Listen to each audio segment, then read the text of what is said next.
He put the letters on the desk and said, "Leave my estate before sunrise." No rage, no trembling, just 7 words, delivered like a man closing a ledger. Clara Whitmore pressed both hands over her child's 6 months of life, 6 months of love, growing inside a body her husband had just decided to discard, and she looked at the man she had married, the man she had trusted, the man whose child she was carrying, and she understood with terrible clarity that he had already made up his mind before she walked through that door. She was not being asked to defend herself. She was being informed of a verdict. If this story moved you, subscribe to our channel, follow Clara's journey all the way to the end. And drop a comment right now, telling us what city you're watching from. I want to see how far this story has traveled. The letters were in a row. 3 of them, folded flat, placed parallel to each other on the surface of the desk with the kind of deliberate precision that told Clara everything before a single word had been spoken. Nathaniel did not do anything casually. Every object he placed, every silence he held, every word he chose, all of it was intentional. All of it meant something. The letters meant, "I have decided." He was standing with his back to her when she entered, facing the window, his coat still on, which meant he hadn't been home long, or hadn't bothered to remove it, which meant his mind was somewhere other than comfort or routine. She closed the door behind her. "You wanted to see me," she said. "I did." He didn't turn. "Come in." She came in. She did not go to the desk. She stopped in the middle of the room and waited, because she had learned early in this marriage that Nathaniel Caldwell ran on his own clock, and pushing him only made the clock stop entirely. "Edmund came today," he said. Her stomach tightened. Not from the child, from the name. Edmund Fairchild had been a fixture in Nathaniel's life the way mold was a fixture in old stone walls. Present, persistent, thriving in the dark, he had served Nathaniel's father as an advisor for 20 years and had transferred that service unofficially, uninvited, but entirely successfully to Nathaniel when the old man died. Clara had told Nathaniel, 14 months into their marriage, that she did not trust Edmund Fairchild. Nathaniel had said she was being uncharitable. She had not raised it again. She was raising it now in her mind, with considerable feeling. What did Edmund want? Nathaniel turned. She had catalogued over 2 years every version of her husband's face. His controlled anger, his rare, cautious warmth, the particular blankness he wore when he was thinking through a problem he hadn't solved yet. The grief he kept so tightly locked that it only showed in the corners of his eyes, late at night, when he thought she wasn't watching. This version she had not seen before. This was the face of a verdict. He picked up the letters without looking away from her. Held them the way you hold something you wish you had never touched. "These came through Edmund," he said, "a merchant contact in Fredericksburg. Letters addressed to a man named Harlan Cross, written in your hand, Clara. Signed with your name." She didn't move. "Letters describing," he continued, his voice flat and precise as a blade, "an arrangement. Money redirected from this estate to a land agent operating in the northern parcels. Money that amounts, over the course of the dates on these letters, to nearly $4,000. The number landed in the room like a stone dropped in still water. "That's not possible," she said. "The handwriting is not mine." She said it calmly. She said it the way she would state any fact she was completely certain of. "I have never written a letter to anyone named Harlan Cross. I don't know that name. I have never redirected money from this estate to anyone." Nathaniel. She waited until she was certain he was actually hearing her. "Whatever those letters contain, I did not write them. Edmund had a man examine them, against letters from our household correspondence. Edmund had a man examine them," she repeated. "The loops in the handwriting. The particular slant. He says the match is exact. Edmund says." She kept her voice level. She could feel the child shifting inside her, a slow roll of movement, and she breathed through it. "Edmund, who has spent 3 years trying to find a way into the management of this estate. Edmund, who told you I was mismanaging the household accounts when I was purchasing medicine for the harvest workers' children. Edmund, who looks at me the way a man looks at an obstacle he hasn't figured out how to move yet." She looked at him steadily. And you brought me here to tell me that you believe him. I brought you here to give you the opportunity to explain. There is nothing to explain. I didn't do this. He set the letters back on the desk. And the silence that followed was worse than anything he could have said. She understood something in that silence. The explanation had already been offered and rejected before she entered the room. The opportunity he had mentioned was not a real opportunity. It was a courtesy.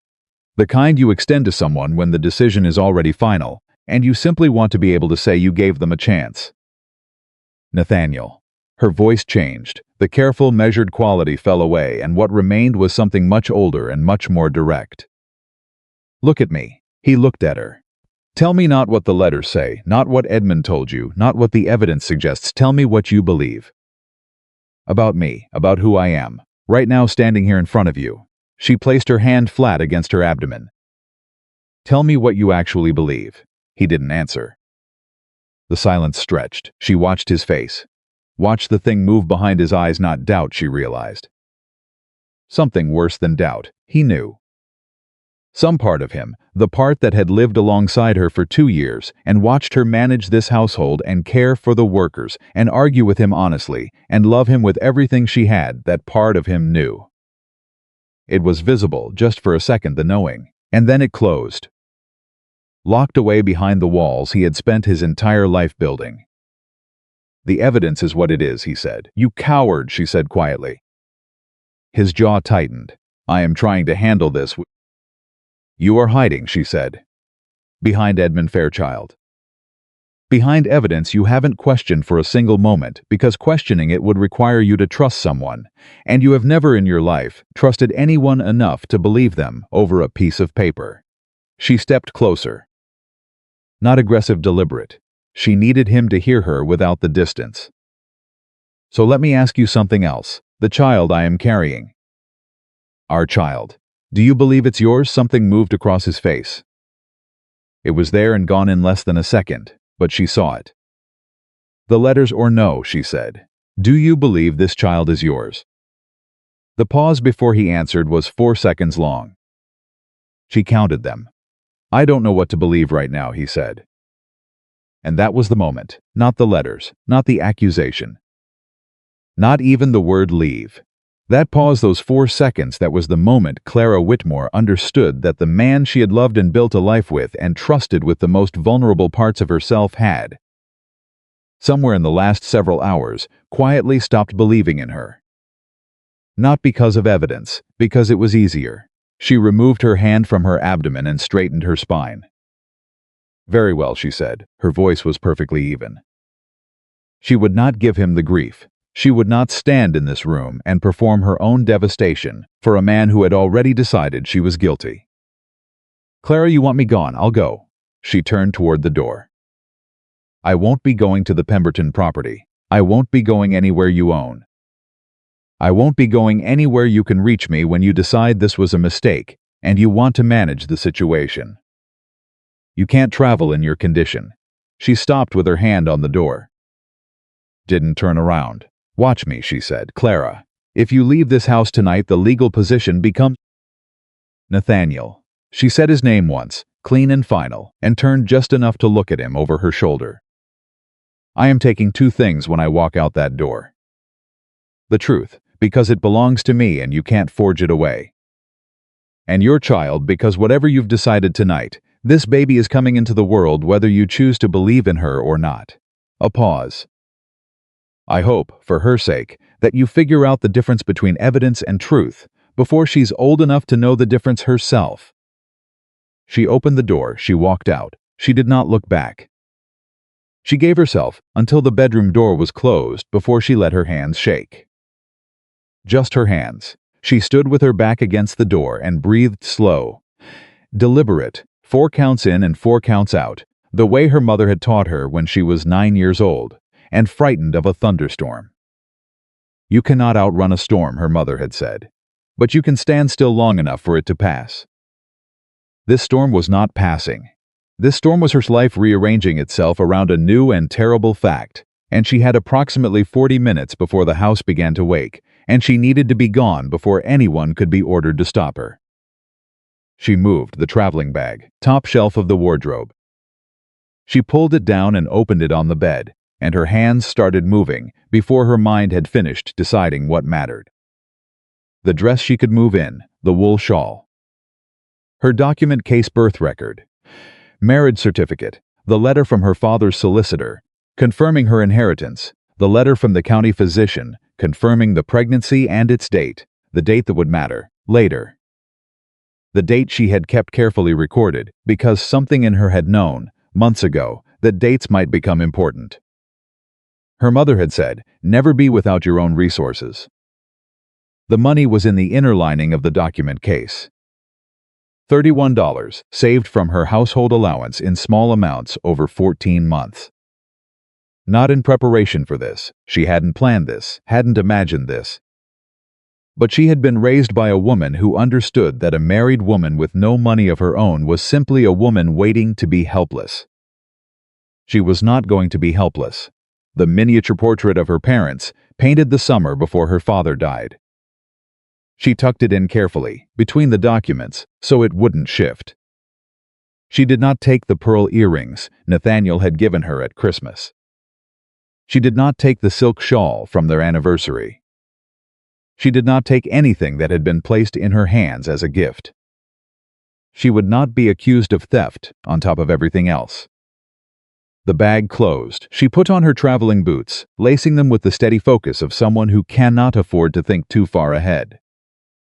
Boots, shawl, bag, door. The hallway was dark and still, past midnight. The house breathed around her the slow, deep breath of a place fully asleep. She went carefully, one hand trailing the wall for balance, watching the floor in the low light. At the top of the stairs she paused. Below, the study door was closed. The thin line of candlelight beneath it glowed steady, which meant Nathaniel was still inside, still sitting with his forged letters and his verdict and his certainty. She looked at that line of light. She thought about 2 years of mornings. Coffee before he was fully awake, that particular quiet between them that she had loved more than she'd ever told him. She thought about the harvest arguments, the ones where they disagreed sharply, and then worked it out. Sitting across from each other at the kitchen table, with the accounts between them, and something that felt, in those moments, like a genuine partnership. She thought about the night she'd told him about the child, and the way his face had changed, not dramatically, not the way it happened in romantic novels, but something small and real and completely unguarded. There for just a moment before the control came back. She thought, "I loved you honestly. I gave you everything I actually had." She thought, that should have been enough. Then she stopped thinking about it and went down the stairs. She made the main road in 20 minutes. The summer night pressed warm and close around her, thick with the sounds of insects and the distant call of something nocturnal in the tree line. She kept moving, her bag in one hand and her other hand resting against her side, where the child's weight had shifted her balance over the past weeks. "All right," she said softly, not to herself, to the child. She had started doing that sometime in the 5th month, talking to the life inside her the way you talk to a traveling companion. "We're all right, we're moving." The child moved in months. That slow, specific press against her palm that still amazed her every time. She had perhaps 3 miles to the main post road junction. From there, Charlottesville was another 6. She had enough money for an inn, more than enough to think and plan and figure out the next step. She was not without resources. She was not without sense. She was frightened, and she was grieving something she hadn't finished grieving, and her back had been aching for 2 days, but she was moving. That was what mattered. The cramp arrived without warning. Low and sharp, entirely unlike the background ache she'd been managing, this was specific, sudden, a grip of pain that made her stop walking and press her hand flat and breathe through clenched teeth. 20 seconds, 30, then easing gradually back to something manageable. She stood in the middle of the road. "All right," she said again, her voice tighter. That was a warning. I hear it. She had to stop. She knew it even as she resisted knowing it. She could not walk 6 miles to Charlottesville with cramps arriving in the dark. Not alone, not tonight. She needed to stop. She needed to rest. She needed someone who knew what they were doing to tell her the child was safe. The sound of a horse reached her before she saw the light. Hoofbeats on the road ahead, moving at a steady walk, not hurried. A lantern swaying. She stepped to the side and waited. The horse slowed, stopped. The man holding the reins was old, white-haired, heavy-set, with the kind of face that had been weathered by decades of being called out at all hours to do difficult work in difficult circumstances. He had a doctor's bag strapped to the saddle, and he looked down at her with the specific, unflinching assessment of a man who had learned to read a situation in 4 seconds or less.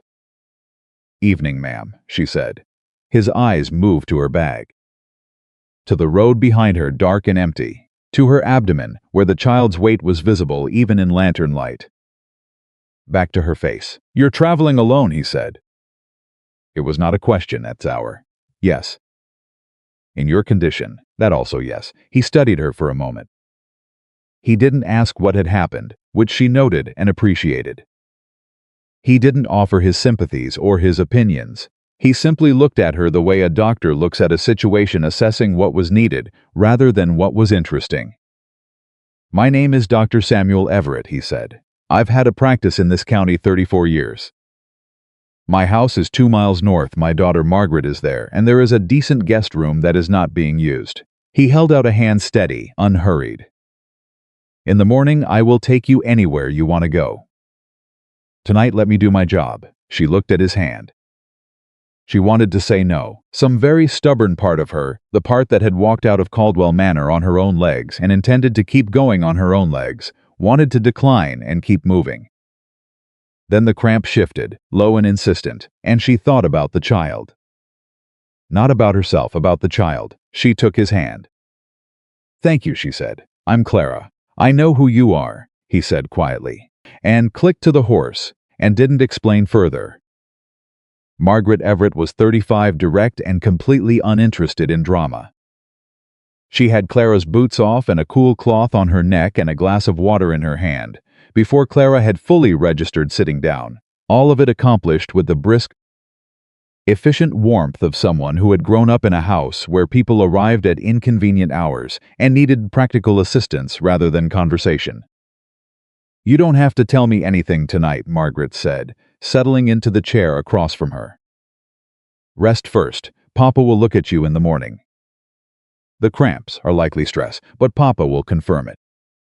He's very thorough." She folded her hands. "Are you in pain right now?" "It's eased." "Good." She stood. "There's water on the stand." "The lamp stays on if you want it, Margaret." Clara stopped her before she reached the door. She wasn't sure why, only that the kindness of the last hour had loosened something she'd been holding rigid, and she needed to say one true thing to one person before she slept. "I left my husband tonight. He accused me of something I didn't do. He chose evidence over the 2 years he spent standing next to me." She paused. "I need you to know I'm not running from something I did." Margaret turned. She looked at Clara for a long moment. "I believe you," she said simply. "Get some rest." Dr. Everett examined her after she slept, careful, methodical, asking precise questions about the timing and character of the cramps and the child's movement patterns and the general state of her health over the past 2 weeks. He pronounced the child well-positioned and the cramping consistent with exertion and emotional distress rather than anything requiring alarm. "You're strong," he said. "Both of you. Thank you." He sat back and looked at her over his spectacles. "I said I know who you are. I want you to understand what I meant by that. I've been the county physician here for 34 years. I know most of the families. I knew your husband's father." He paused. "And I know Edmund Fairchild." The name landed differently when someone else said it. "How?" she asked. "There was a matter about 10 years ago. A land dispute in the southern county, a family named Garrett. They had documentation, they had witnesses, they had everything that should have been sufficient, and they lost everything anyway. Afterward there were questions about where certain pieces of evidence had come from. About letters that appeared at a very convenient moment." He was watching her carefully. "Nothing was ever proven. Edmund is very careful. He planned this for months, Clara said. The letters someone copied my handwriting. Accurately enough to convince Nathaniel, which means they had access to my correspondence. Months of access, and the amounts they referenced, the specific account details, the information about the Northerners. She stopped. That's not information someone could guess. That came from inside the household. Which tells you something about Edmund's reach, Doctor. Everett said. It tells me he's been preparing this for a long time. She thought about Edmund at their dinner table 3 weeks ago, watching her across the meal with those flat, measuring eyes. She thought about the small moments over 3 years, the account dispute, the conversation about the Northern land management, the particular way he watched whenever she and Nathaniel were in genuine agreement about something. He needed me gone before I figured out what he was doing with the Northern parcels. I had been asking questions, not the right questions yet, but I was getting closer. She looked at her hands. He moved before I could. He believes you're gone, Doctor. Everett said. He's right. He believes you're finished. She looked up. He's wrong, she said. Dr. Everett almost smiled. The handwriting, she said, sitting forward. Nathaniel said the loops matched. Someone who copied my handwriting from recent correspondence would get the loops right. They would get the general slant right. They might get many things right. She paused. But I write my lowercase e with a closed top. I have written it that way since I was 9 years old. My teacher corrected me 100 times and I never changed it. It's not the fashionable form most people leave the top open. A forger copying from my letters in low light quickly might miss it. It's the kind of detail that's easy to overlook if you're focused on the larger shapes. The room was quiet. You need to see those letters, Doctor. Everett said. I need to see those letters, she agreed. That will require time, and access, and someone who knows the county well enough to find out where Edmund's forger was working. She straightened. I have time. I am not going anywhere until I have what I need. She put her hand against her side. The child pressed back, steady and certain, the way the child always responded when she was absolutely sure of something. Edmund Fairchild has been careful for 30 years, she said quietly. But careful men make one mistake. They make it when they think they've already won. Outside the window, the Virginia summer morning was beginning light, pressing through the curtains, birds starting up in the trees, the whole long day opening ahead of her. In his study at Caldwell Manor, Nathaniel Caldwell was still sitting with his letters. In his rooms in Fredericksburg, Edmund Fairchild was sleeping soundly, satisfied. Neither of them was thinking about Clara Whitmore. That was their mistake. She was thinking about both of them. And she was just getting started. 3 days after Clara Whitmore walked out of Caldwell Manor, Nathaniel finally moved the letters. He didn't throw them away. He put them in the top drawer of his desk face down, and he told himself that was the end of it. The matter was settled. The decision had been made. A man of his position did not revisit decided matters. He revisited it 4 times before noon.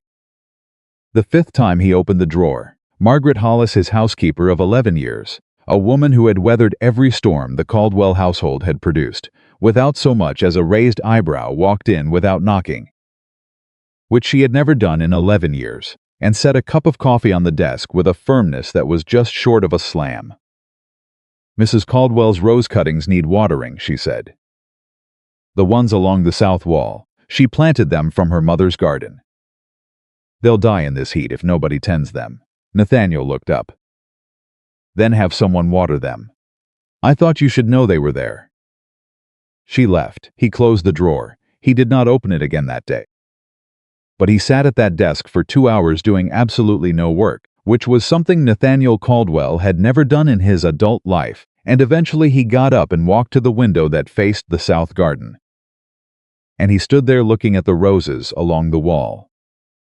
Clara had planted those in the 2nd spring. He remembered because she'd argued with him about it. She'd wanted to take the south-facing bed for the roses. He'd wanted to keep it for the kitchen herbs, and she'd said, with that particular flat patience she used when she thought I was being obstinate, Nathaniel, I can grow herbs anywhere. Roses need full sun or they give you nothing, He'd told her to do as she liked. She had. And they'd come in thick and deep red, and he'd never told her he was glad she'd won that argument. He stood there long enough for the morning to become afternoon. Then he went back to his desk and tried to work. Clara, meanwhile, was learning to make herself useful. She had told Dr. Everett and Margaret on the second morning that she would not be a guest. She was capable, she was practical, and sitting still with nothing to occupy her hands had always made her anxious even in the best of circumstances, and these were not the best of circumstances. Margaret had looked at her steadily and said, "Can you keep accounts?" "Better than most men I know," Clara said. "Papa's practice records are 8 months behind. The ledger is in the study. The system he uses makes sense only to him and possibly to God." "Show me," Clara said. It took her 3 days to decode Dr. Everett's accounting system, which appeared to have been developed organically over 3 decades with no guiding principle except the doctor's own memory. It took her another 4 days to bring it current. By the end of the second week, she had reorganized it entirely, created a system of patient records that cross-referenced with payment histories, and identified 6 families who had been quietly receiving care at no charge because Dr. Everett had been billing them for visits he'd actually written off. "You never collected from the Hartley family," she told him, showing him the ledger.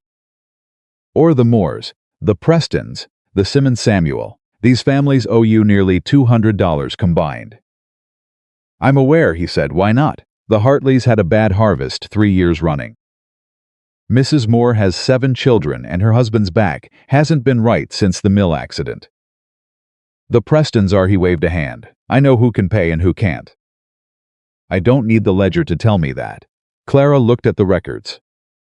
She thought about the harvest workers at Caldwell Manor. The medicine she'd purchased for their children last winter, the expense that Edmund had called excessive, the argument that had followed. She thought about the way she'd felt sitting across from Nathaniel trying to explain why a woman's instinct about the right thing to do was worth more than an advisor's opinion about quarterly expenses. "Can I ask you something?" she said. "You can ask me anything. The families you treat for free, do they know that you're carrying the cost? They know I don't press them for payment. But they might not know the extent of it. The actual numbers." She tapped the ledger. "Because if they knew, if they understood what you've actually given, some of them might fight to contribute differently. Not money, but something. There are forms of help that aren't currency." Dr. Everett looked at her for a long moment. "You're building something in your head," he said. "Aren't you?" She hadn't known she was until he said it. But yes, something was taking shape quietly in the hours when her hands were busy with the ledger and her mind was free to move. An idea about what it might look like to be useful in a community rather than simply resident in one. An idea about what a woman with management skills and no property and a genuine need to matter could actually accomplish. "Maybe," she said. "Good," he said. "You've been needing a project." The twist came on a Tuesday morning, 17 days after she'd arrived. She had gone to the post office in the nearby town of Millbrook with a list of errands for Margaret's supplies, a package, 2 letters to send on behalf of the practice. She had her shawl pulled close and her head down, which was habit now rather than shame, a practical recognition that she was a woman traveling without a husband and that the county had opinions about that. She collected the package. She handed over the letters. She turned to leave and walked directly into Thomas Peel. Thomas Peel was the land agent for the northern parcels of Caldwell Estate. She had met him twice, once at a county meeting, once when she'd accompanied Nathaniel on an inspection of the northern boundary. A thin, nervous man, always slightly overdressed for wherever he happened to be, with the particular energy of someone who was managing more anxiety than he wanted anyone to see. He went pale when he saw her, not surprised, not confused. Pale, the color of a man who has just encountered something he believed was safely removed from his life. "Mrs. Caldwell, Mr. Peel." She kept her voice even. She kept her face still, and she watched him with everything she had, because the paleness had told her something that his carefully assembled neutral expression was trying to take back. Yes, indeed. He glanced at the door, at the clerk behind the counter, at anywhere except her directly. I didn't know you were in Millbrook. I've been nearby for some weeks, she said.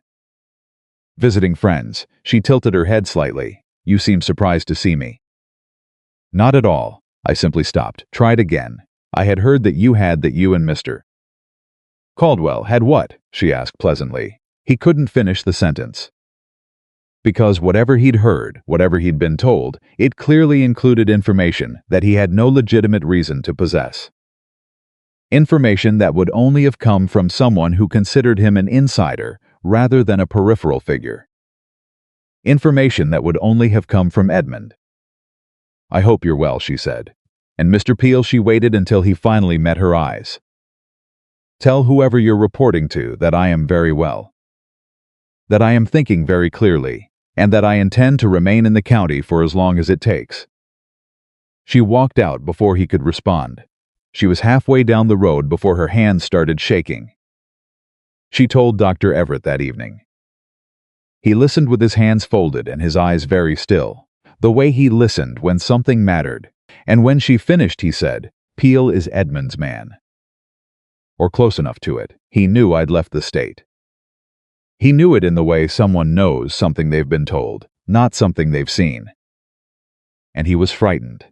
Frightened men talk, Margaret said from the doorway. She had the habit of appearing in doorways when conversations became interesting. Or they warn the person they're frightened of, Clara said. Which means Edmund will know within the week that I'm still in the county. Does that change your plan? Dr. Everett asked. It accelerates it. She had been thinking about the letters for 17 days. About the closed E, about the forger and the access required and the months of preparation. I need to see those letters, the actual originals. I need to compare the handwriting myself, because I know what to look for, and Nathaniel's hired examiner almost certainly didn't. Getting access to the letters means going back to the estate. Or getting close enough to someone who can bring them to me. She thought about Margaret Hollis, the housekeeper. The woman who had been with the Caldwells for 11 years, who had pulled her shawl tight and said nothing when Clara left, but whose face, in that last moment, had been very far from neutral. There are people in that house who know I didn't do this. Knowing and acting on knowing are different things, Margaret said. They are, Clara agreed, but I was good to those people. For 2 years I was fair and present, and I paid attention to what they needed. That matters. It doesn't purchase loyalty. Nothing should purchase loyalty, but it creates a foundation for honesty. She looked at her hands. I'm going to write a letter, not to Nathaniel, to Margaret Hollis. Dr. Everett nodded slowly, and in the meantime, he said, You should know I received a message today from a colleague in Richmond. There is a man there, a document examiner, who has worked with the county courts for 20 years. He examines questioned documents, handwriting analysis, ink composition, paper sourcing. Clara looked up sharply. If you could get those letters to him, Doctor. Everett said, he could tell you things about them that Edmund's hired man would never have looked for. Ink age, paper origin, the specific pressure patterns of different hands. He paused. He could build a case. She was quiet for a moment. How do you know this man? She asked. Because Edmund Fairchild is not the only person in this county who has been paying attention for 30 years, Doctor. Everett said simply, I've been waiting for someone to give me a reason to use that particular contact. Clara pressed her hand against the child, who was awake and moving, rolling against her palm in that steady, insistent way that had come to feel like a conversation. We're building a case, she told the child softly. The child moved. She took that as agreement. The letter to Margaret Hollis went out the next morning, carried by Dr. Everett's stable hand, a trustworthy young man named Ezra who knew the back roads and knew how to deliver a letter without announcing he was delivering one. Clara wrote it carefully, not what she needed, not what she suspected. Not anything that, read by the wrong person, could be used against her. She wrote only this, I am well, the child is well. I am thinking of you and of the others in the house, and I hope you are all keeping. If you have news of the household, I would be grateful to hear it. I have been thinking about the roses. The roses, Margaret Hollis would understand. Clara had spent an afternoon with her, 3 months ago, talking about the roses, about the cuttings, about the particular care they needed, about how Clara's mother had grown them in just this way. It was a conversation that had nothing to do with anything except two women finding each other in the middle of an otherwise business-like arrangement. It was a code that only one person would recognize as a code. The reply came 4 days later. Margaret Hollis's handwriting was plain and economical, the handwriting of a woman with no patience for decoration. The roses are well. Mr. Hollis tends them daily without being asked. The house is quiet. Mr. C does not eat enough and works too many hours. Mr. Fairchild visited twice last week, he and Mr. C. Spent long hours in the study. Mr. C looked worse after each visit, not better. The letters, you will know which ones are still in the top drawer of the desk. I have seen them there when I bring the morning coffee. The drawer is not locked. Clara read it twice and she read it a third time. The drawer is not locked. She thought about Nathaniel keeping those letters in the top drawer, not destroying them, not filing them away in the evidence cabinet, where documents of legal consequence were stored. Keeping them close, opening them, presumably, reading them. Because wasn't sure. He wasn't sure, and he was keeping them close because he wasn't sure, and he wasn't locking them away because some part of him knew that locking them away meant committing fully to a belief he hadn't fully committed to. She felt something complicated move through her. Not hope, she was too careful for hope yet. But something adjacent to it, a small shift in the landscape. He's not certain, she told Margaret that evening. That could mean anything, Margaret said. It means he's still questioning. Edmund has visited twice in a week, which means Edmund is working to close something, probably the Northern Land Agreement, probably using the time while Nathaniel is isolated and off balance. Edmund needs Nathaniel to finalize something before Nathaniel starts asking questions. She had it clearly now, the shape of the scheme. Edmund created a crisis to distract Nathaniel from the business. And now he's trying to close the business before Nathaniel recovers from the crisis.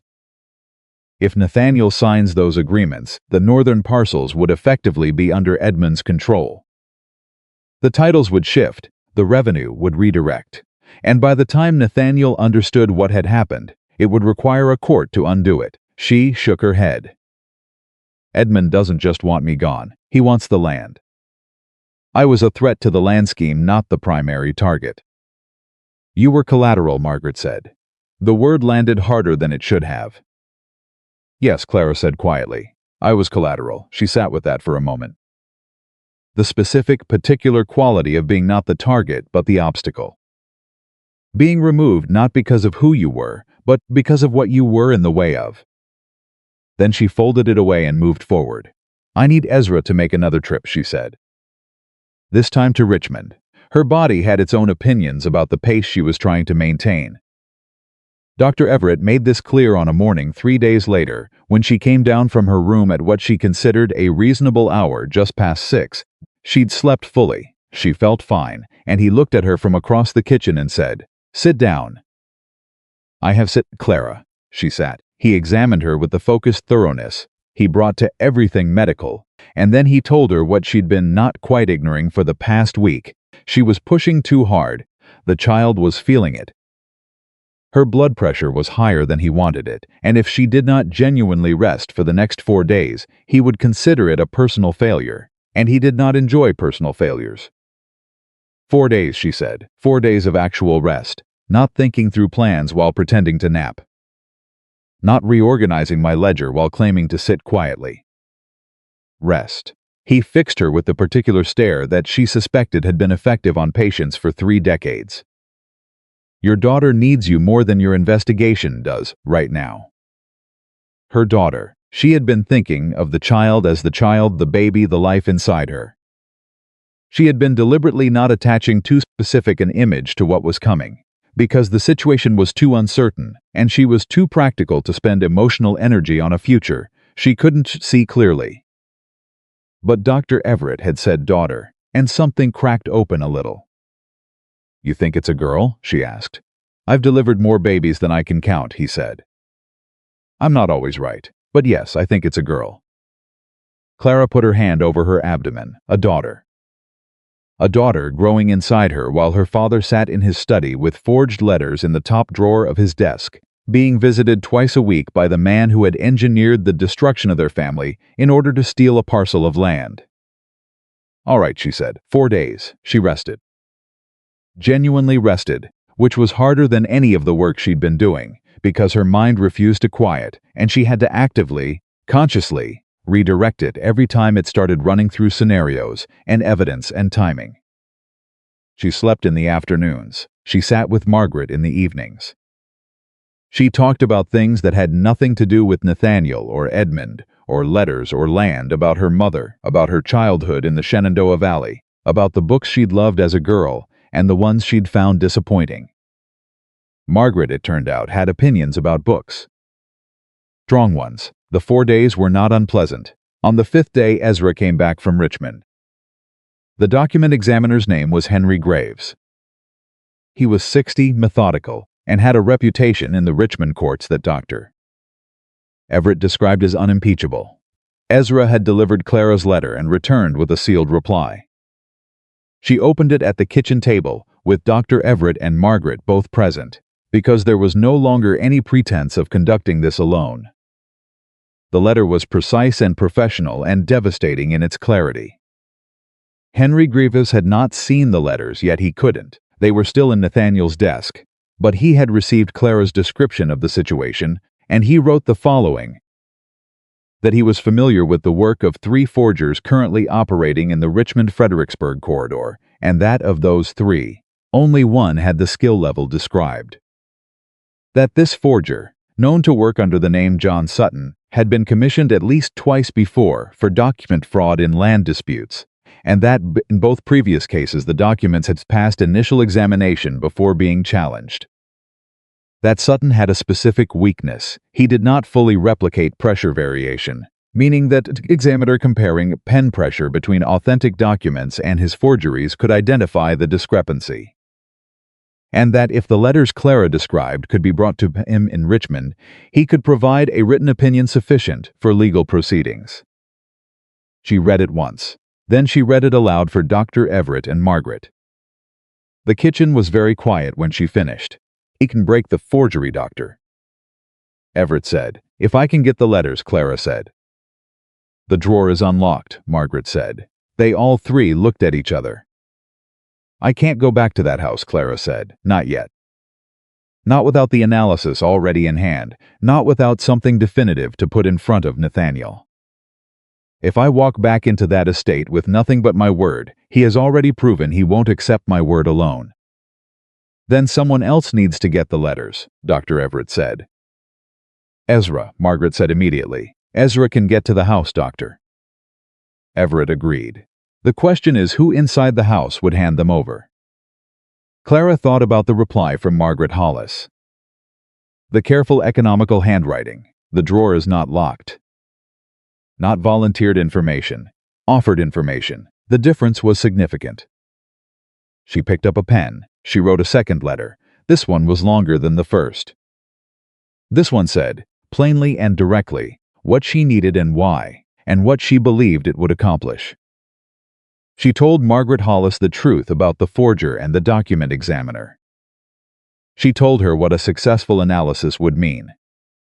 She told her that she was not asking her to be disloyal to Nathaniel. She was asking her to help Nathaniel find out the truth, which was, after all, what a loyal person would want for someone they served. She sealed it and handed it to Ezra and said, "Wait for her answer. Don't come back without it." He was gone for 2 days. When he came back, he was carrying a flat oilskin packet. Inside the packet were 3 letters. Clara's hands were perfectly steady when she opened the packet. She had not expected that she had expected to shake, the way she'd shaken in the road after seeing Thomas Peale, the way her hands sometimes shook at night when the grief caught her off guard. But her hands were steady, and her eyes were clear, and she laid the 3 letters on the kitchen table and looked at them for a long moment before she touched them. Then she picked up the first one. She read it. It was precise, detailed, convincing, a constructed version of a financial scheme that was almost clever enough to be real. The amounts were accurate. The account references were accurate. The names of the specific northern parcel boundaries were accurate. Whoever had provided the internal information had known the Caldwell estate accounts in detail. She read the second, she read the third, and then she found it. Midway through the second letter, in a passage where the forger had been writing quickly, she could tell by the slight variation in pressure, the small inconsistencies in spacing, that Dr. Everett's Richmond contact had described as characteristic of a forger losing focus. In the middle of a longer piece there it was. A lowercase e written with the top open, then again 4 lines later. Open and again, every single e in these letters had an open top. Her e's were closed, had been closed for 25 years. Would be closed in every piece of authentic correspondence she had ever produced.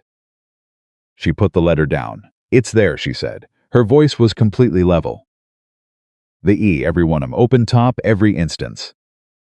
Mine are closed. They've always been closed." She looked at Dr. Everett, a handwriting examiner who compared these to my real letters without knowing what to look for might miss it. "It's a small thing, but it's consistent, and it's wrong, and in 25 years of writing I have never once made that shape." Dr. Everett pulled the letters toward him and looked. Margaret looked over his shoulder. "Every single one," Margaret said quietly. "Every single one," Clara confirmed. She sat back. She felt something she hadn't felt since the night she'd stood at the top of the stairs, looking at the line of light under the study door. Not relief, not yet. Something more like ground beneath her feet. Solid ground. After weeks of uncertain footing, she had the letters. She had the examiner in Richmond. She had the specific flaw in the forgery. She had the name of the forger, John Sutton, and a history of his previous work that established a pattern. She had a timeline that placed Edmund's access to household correspondence. She had Thomas Peel's reaction in the post office, which was not evidence but was a thread worth pulling. And she had a daughter who was coming into this world in approximately 3 months. She looked at Dr. Everett. "How quickly can we get these to Richmond?" she asked. "Ezra can leave in the morning," he said. "Then he leaves in the morning." She gathered the letters carefully, replaced them in the oilskin packet. "And I need to write one more letter." "To whom?" Margaret asked. Clara was quiet for a moment. She thought about Nathaniel standing at his window. She thought about 4 seconds of silence when she'd asked him a direct question. She thought about a man who kept forged letters in an unlocked drawer because he wasn't certain, who was being visited twice a week by the person who had engineered his isolation, who was probably, at this very moment, being walked toward signing something he didn't fully understand. She wasn't writing to him because she wanted to go back. She wasn't writing because she had forgiven him, or because the grief had resolved, or because she had decided that what he'd done was acceptable. She was writing because a man who was being deceived deserved to know he was being deceived.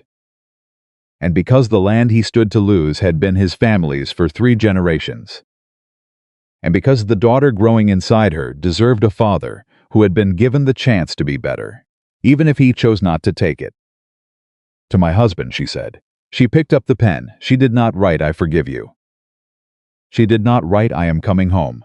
She did not write anything that could be mistaken for weakness or petition or need. She wrote, "The letters are forged. I can prove it. Before you sign anything with Edmund Fairchild, you should know what I know. This is not a request. This is a warning. What you do with it is your choice. It always has been." She sealed it. She did not sign it with love. She signed it with her name. Clara Whitmore Caldwell. Every letter exact, every curve and line exactly as she had always made them. Including the E closed at the top, the way it had always been. Nathaniel Caldwell received Clara's letter on a Thursday morning. He knew it was from her before he opened it. He recognized the handwriting on the outer fold, not because he'd been studying the forged letters so long that he'd memorized the differences, though he had been studying them longer than he would admit to anyone. He recognized it because it was simply hers. The particular way she addressed an envelope, the slight economy of her script, when she was being deliberate rather than casual. He stood in the front hall for a full minute before he broke the seal. Margaret Hollis watched him from the doorway to the kitchen. She said nothing. She had been saying nothing with considerable eloquence for the past 3 weeks, communicating entire volumes through the precise angle of her silence. He read the letter once. Then he read it again. The letters are forged. I can prove it. Before you sign anything with Edmund Fairchild, you should know what I know. This is not a request. This is a warning. What you do with it is your choice. It always has been. He stood there holding it, and he felt something move through him that he didn't have a clean name for. Not relief. He hadn't earned relief yet. Something older and less comfortable. The specific sensation of a man who has been walking confidently in the wrong direction for a very long time and has just encountered a marker that tells him exactly how far off course he is. How long have you known where she is? He asked, without turning around. Margaret Hollis didn't hesitate, since shortly after she left. And you didn't tell me. You didn't ask me, she said. You asked me to see that the household ran smoothly. I've done that. Whether to look for your wife was your question to answer, Mr. Caldwell. He turned then. She met his eyes without flinching, the way she always did, the way she'd been doing since he was 17, and she'd looked him straight in the face, after he'd made his first serious mistake running the estate, and said, "That was wrong, and you know it, and you'll do better tomorrow." She had been saying variations of that same thing for 18 years. The letters are forged, he said, not a question. Saying it aloud to see how it landed. Yes, she said. They are. You knew that. I suspected it from the beginning. Clara does not redirect money. She accounts for every dollar in this household down to the last penny, and she has done so for 2 years. The idea that she was moving thousands of dollars without a trace in the accounts is... She stopped. Folded her hands. It is not consistent with the woman I have watched manage this house. The silence was very loud. Why didn't you say so? He asked, and his voice came out rougher than he intended. I did say so, she said, not in words, but I said so. She looked at him evenly. You weren't ready to hear it. He looked back down at the letter. Before you sign anything with Edmund Fairchild. Edmund was coming Friday. Tomorrow. He had been coming every week, always with new documents. Always with some addendum or clarification required. Always with the patient, sympathetic energy of a man helping a friend through a difficult time. The Northern Land Agreement had been sitting on Nathaniel's desk for 10 days, needing only a signature. Edmund had not pressed him, had been careful not to press him. Had simply made himself available, present, helpful. The patience of a man who knew the outcome was already decided. Nathaniel put the letter in his coat pocket. Cancel my afternoon, he said. And Mr. Fairchild's visit tomorrow? He was quiet for a moment. Don't cancel it, he said. Let him come. He rode to Dr. Everett's house himself. No announcement, no letter sent ahead, he simply rode, because the alternative was sitting in that study with Edmund's unsigned agreement on the desk and Clara's letter in his pocket. And he was not capable of sitting still with those two things in the same room. Dr. Everett answered the door. The two men looked at each other. Nathaniel had known Samuel Everett peripherally for years, county meetings, the occasional medical need, but they were not close. He had not known, until this moment, that the old doctor had opinions about him. He could see those opinions plainly now, in the steady assessing way Everett looked at him. Not hostile, not honest. Mr. Caldwell, the doctor said. I'd like to see my wife, Nathaniel said. I expect you would. Everett didn't move from the doorway. The question I have before I let you through this door is what you intend to do when you see her. I intend to talk to her. She's done her talking. She told you everything she needed to tell you on the night she left, and you let her walk out into the dark. So I'll ask again, more specifically, what are you coming here to do? Nathaniel looked at the old man. I'm coming to listen, he said. Everett studied him for another long moment. Then he stepped back from the door. She's in the garden, he said. And Nathaniel, she is not the same woman who left your house. Keep that in mind. She was sitting on a low bench with a ledger open across her knees, writing something in her precise, careful hand. She didn't look up immediately when he appeared, which he realized after a moment was not because she hadn't heard him, but because she was choosing her timing. She finished the line she was writing, set the pen down, then looked up. He had been preparing himself since he'd ridden out. Preparing for what she would look like, the grief he'd caused, the difficulty he'd put her through. 6 months pregnant and alone for 3 weeks. He'd been bracing for it. He hadn't been prepared for what he actually saw. She looked like herself, not diminished, not broken. The grief was there, he could see it. He knew her face too well not to see it, but it was not the dominant thing. The dominant thing was a quality of settled certainty that he had never seen in her at the estate, not in 2 years of living side by side, and the recognition of that hit him harder than anything else could have. She had found something here that she hadn't had at Caldwell Manor. He wasn't sure he was glad about that, and he wasn't sure he had the right not to be. Nathaniel, not warm, simply his name. Clara. He stopped a few feet from her. He'd planned what to say on the ride over, organized it the way he organized everything, logically, point by point. Standing here, it all dissolved. I got your letter. I know. You're here. The letters are forged. Yes, she said. They are. You can prove it. I can. Henry Graves in Richmond is examining them now. He'll have a written opinion within the week. She watched him steadily. He'll be able to identify the forger, establish a history, demonstrate the specific technical flaws in the forgery that your hired examiner didn't look for, because he wasn't looking for forgery, he was looking for a match, which is a different question entirely. He absorbed this, the E, he said. Something shifted in her expression. Just slightly. You noticed, she said, not at first. I've been looking at those letters for 3 weeks, Clara. Reading them and rereading them, and something kept. He stopped. The E, open at the top. Yours are closed. I know your handwriting. I have read 2 years of your letters and your household notes and your account summaries, and I know how you form every letter, and I should have seen it immediately, and I didn't because I wasn't looking for it. He looked at her directly. Because I had already decided. The honesty of saying it aloud felt like stepping off a ledge. She didn't catch him. He hadn't expected her to. Yes, she said. You had. Clara, I'm not ready for that conversation yet, she said. Not harshly, simple habit, but not today. Today I need you to focus on what's happening tomorrow. Edmund, he's coming tomorrow. You told him the visit was still on? He looked at her sharply. How do you know I? Because you're here today instead of sending a letter, she said. You came yourself, which means you made a decision quickly, which means something precipitated it. If you'd canceled Edmund's visit, you'd have lost the element you need. So you didn't cancel it. She held his eyes. Tell me I'm wrong. He said nothing. Here is what Edmund is going to do tomorrow, she said. He's going to arrive with the Northern Land Agreement and a reason why it needs to be signed immediately.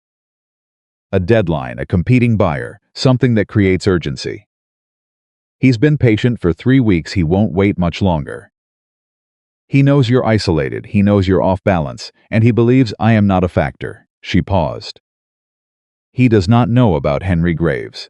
He does not know the letters are gone from your desk. And he does not know that we've spoken. You want me to let him come, Nathaniel said slowly, and behave as though nothing has changed. I want you to let him come and listen to everything he says. Every word. Because a man who believes he has already won becomes very specific about what he's won. She leaned forward slightly. He'll tell you things tomorrow, Nathaniel, that he would never tell you if he thought you were actually listening. Let him talk. Nathaniel stood there and looked at the woman sitting in front of him. The woman he had sent out into the dark 3 weeks ago because a stack of letters on a desk had been more convincing than 2 years of honest living. The woman who had, in the intervening 3 weeks, obtained and transported the forged letters to a document examiner in Richmond, identified the specific technical flaw in the forgery, and mapped Edmund Fairchild's scheme in sufficient detail to direct his behavior at a meeting he hadn't known she knew about. He thought about how he had worried, in those first few days, about whether she was managing, whether she was safe, whether she had somewhere to go. "You were never in distress, were you?" he said. It wasn't quite a question. "I was in considerable distress," she said. "I'm also competent." "Those things can both be true." He looked at his hands. Then back at her. "I owe you. You owe me the truth exposed," she said. "You owe me Edmund Fairchild's scheme dismantled, and on the public record. You owe me our daughter acknowledged as yours, clearly and without qualification, so that she is never once in her life made to feel uncertain about her own legitimacy." She stood, and he moved instinctively to offer a hand, and she accepted it without comment, not warmth, not rejection, just practicality. "Those things first. The rest of what you owe me we can discuss later, when there's time." He helped her to her feet, and then she released his hand. "Is it a girl?" he asked. He hadn't meant to say it. It came out without planning. She looked at him. "Doctor Everett thinks so," she said quietly. Something crossed his face that he didn't try to control. And she saw it, and for a single unguarded moment they were simply two people who had made something together and nearly destroyed it. Standing in a garden in the Virginia summer, with 3 weeks of damage between them, and the rest of it still to be determined. Then she straightened. "Tomorrow," she said, "listen to everything he says. Don't sign anything, and when he pushes, he will push. Tell him you need another week." She looked at him steadily. "Can you do that?" "Yes," he said. Then Nathaniel. She waited until he met her eyes. "Don't underestimate him. He has been doing this for 30 years. He is very good at reading the people he's working against, and if he sees something different in you tomorrow, he will change course. So don't be different. Be exactly what he expects you to be." "What does he expect me to be?" Nathaniel asked. "Grieving," she said simply. "Isolated. Eager for someone to trust. That shouldn't be difficult." "It's not far from the truth." She picked up her ledger and walked inside. Edmund Fairchild arrived at Caldwell Manor at 10 o'clock the following morning, as punctual as always, with his leather satchel and his sympathetic manner and the particular ease of a man who considers a room his before he enters it. Nathaniel met him in the study. He had been awake since before dawn, which was not unusual. He rarely slept well in the summer, but the quality of his wakefulness had been different this morning. Not anxious, focused. He had sat in the chair by the window and read Clara's letter 3 times, and then he had put it away and thought about every conversation he'd had with Edmund Fairchild in the past year, and what each one looked like now with different eyes. He had been, he realized, a very convenient man to manipulate. He had done half of Edmund's work for him by simply being who he was: private, controlled, allergic to vulnerability, conditioned since boyhood to believe that suspicion was wisdom and evidence was truth. Edmund hadn't created those qualities. He'd simply found them and used them. That was the most unpleasant thought of the morning. "You're looking better," Edmund said, settling into the chair across the desk. "I was worried about you last week." "I'm managing," Nathaniel said. "Of course you are. You always do." Edmund set the satchel on the desk and opened it with his usual unhurried efficiency. "I thought we might revisit the Northern Agreement today.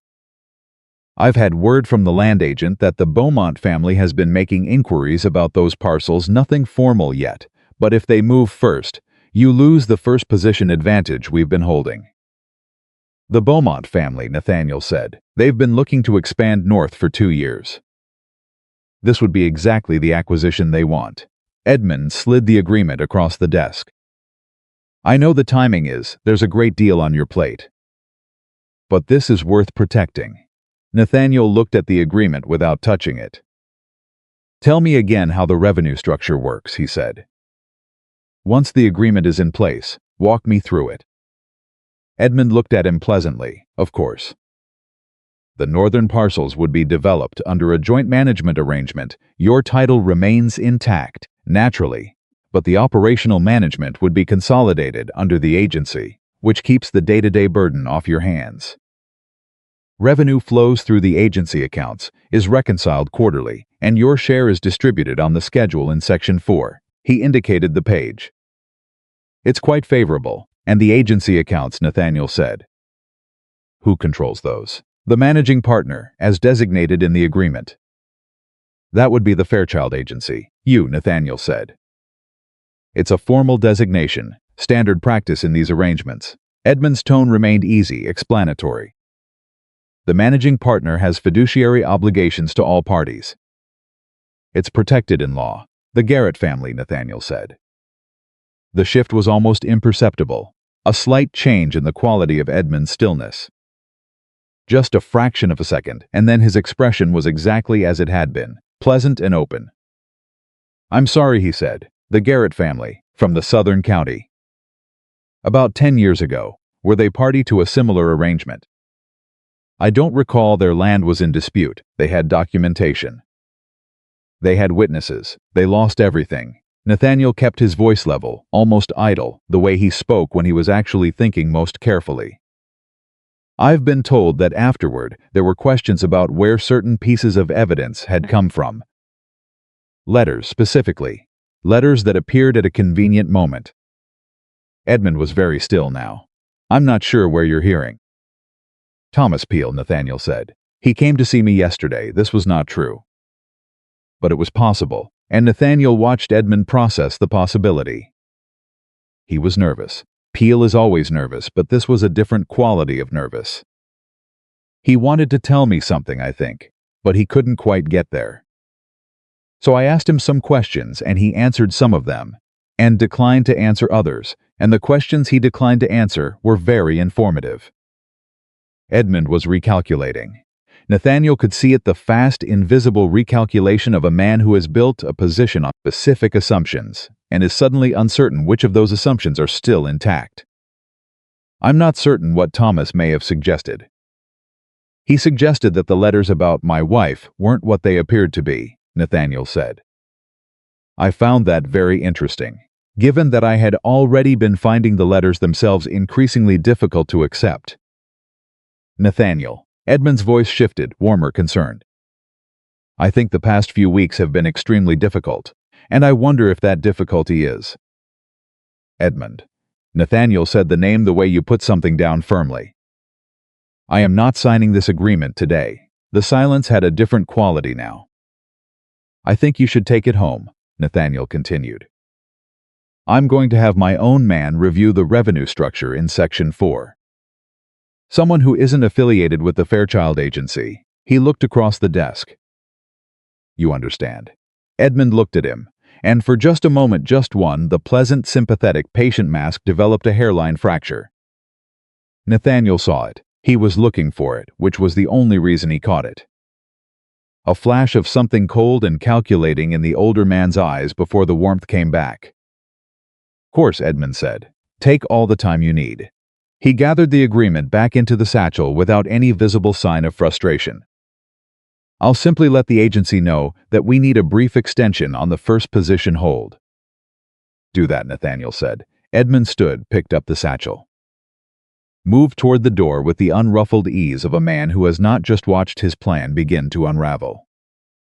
At the door, he paused. For what it's worth, he said, and his voice was perfectly calibrated, gentle, apologetic, a man raising something difficult because he cared. I know this business with Clara has been painful. But the letters were clear, Nathaniel. Whatever doubts. Edmund, Nathaniel said, and he looked at the older man with complete steadiness. I'll be in touch. Edmund left. Nathaniel sat in the study for a long time after the sound of his horse faded. He had done what Clara said. He had listened, and in 15 minutes of conversation, Edmund had told him 3 things that Clara had needed him to know. He had confirmed that Thomas Peel was accessible to pressure. He had revealed that the revenue structure of the agreement was designed to put operational control in Edmund's hands while leaving Nathaniel's name on the title, the arrangement that would give Edmund effective control of the land without exposing him to legal risk. And he had, in that last moment at the door, confirmed something more important than any of it. He had said the letters were clear without any qualifier. Not the evidence suggested or given the information we had. He had said the letters were clear with the specific flat certainty of a man who knows exactly what was in those letters, because he put it there. Nathaniel reached into his desk. The top drawer was empty. He had noticed 3 days ago that the letters were gone and had said nothing, because he had already known that Margaret Hollis was involved, and had already decided that he would rather know where the letters were going than stop them from going. He had not been as slow as Edmund believed. He was perhaps faster than Clara believed. He picked up a pen and wrote a letter to his own solicitor in Richmond. Not asking for advice, giving instructions, specific detailed instructions about what he needed, when he needed it, and why. He wrote a second letter to the county clerk, requesting the official record of the Garrett family's land dispute from a decade prior. He wrote a third letter, the most difficult, which he addressed not to a legal contact but to his father's oldest friend, a retired judge named William Crane, who had known the Caldwell family for 40 years and who would, Nathaniel believed, have the standing and the will to help him put what he now knew into the form of a legal proceeding. He sealed them all and called for Ezra. Dr. Everett's stable hand had, he'd noticed, been making himself quite available in the Caldwell Manor vicinity recently, which he found he didn't mind at all, and sent them out. Then he sat back, and for the first time in 3 weeks, the weight that had been sitting on his chest like a stone shifted slightly. Not gone, he hadn't earned its removal. There was still what he had done to Clara, the door closing behind her, the line of candlelight, the 4 seconds before he'd answered her question, and none of the legal progress he was making changed any of that. He had done a damage that legal proceedings could not repair. He knew that. He was under no illusion that getting the truth on the public record was the same thing as getting his wife's forgiveness, and he was not going to pretend otherwise. But the stone shifted. In Dr. Everett's house, Clara received a short message from Nathaniel that evening. It said only he came, he talked, I didn't sign, 3 letters sent to Richmond. William Crane has been contacted. She read it twice. Margaret looked over her shoulder. William Crane, Dr. Everett said from across the room. He had apparently memorized the letter from 6 feet away, which was a skill he had never explained. Retired judge, knew the family for decades, impeccable reputation. He looked at Clara. Your husband moves quickly when he decides to move. He always has, Clara said quietly. She thought about that. About the specific quality of Nathaniel Caldwell in motion, the focused, efficient, total commitment he brought to anything he'd actually decided to pursue. She had always admired it, even when it frustrated her, even when it was turned in the wrong direction.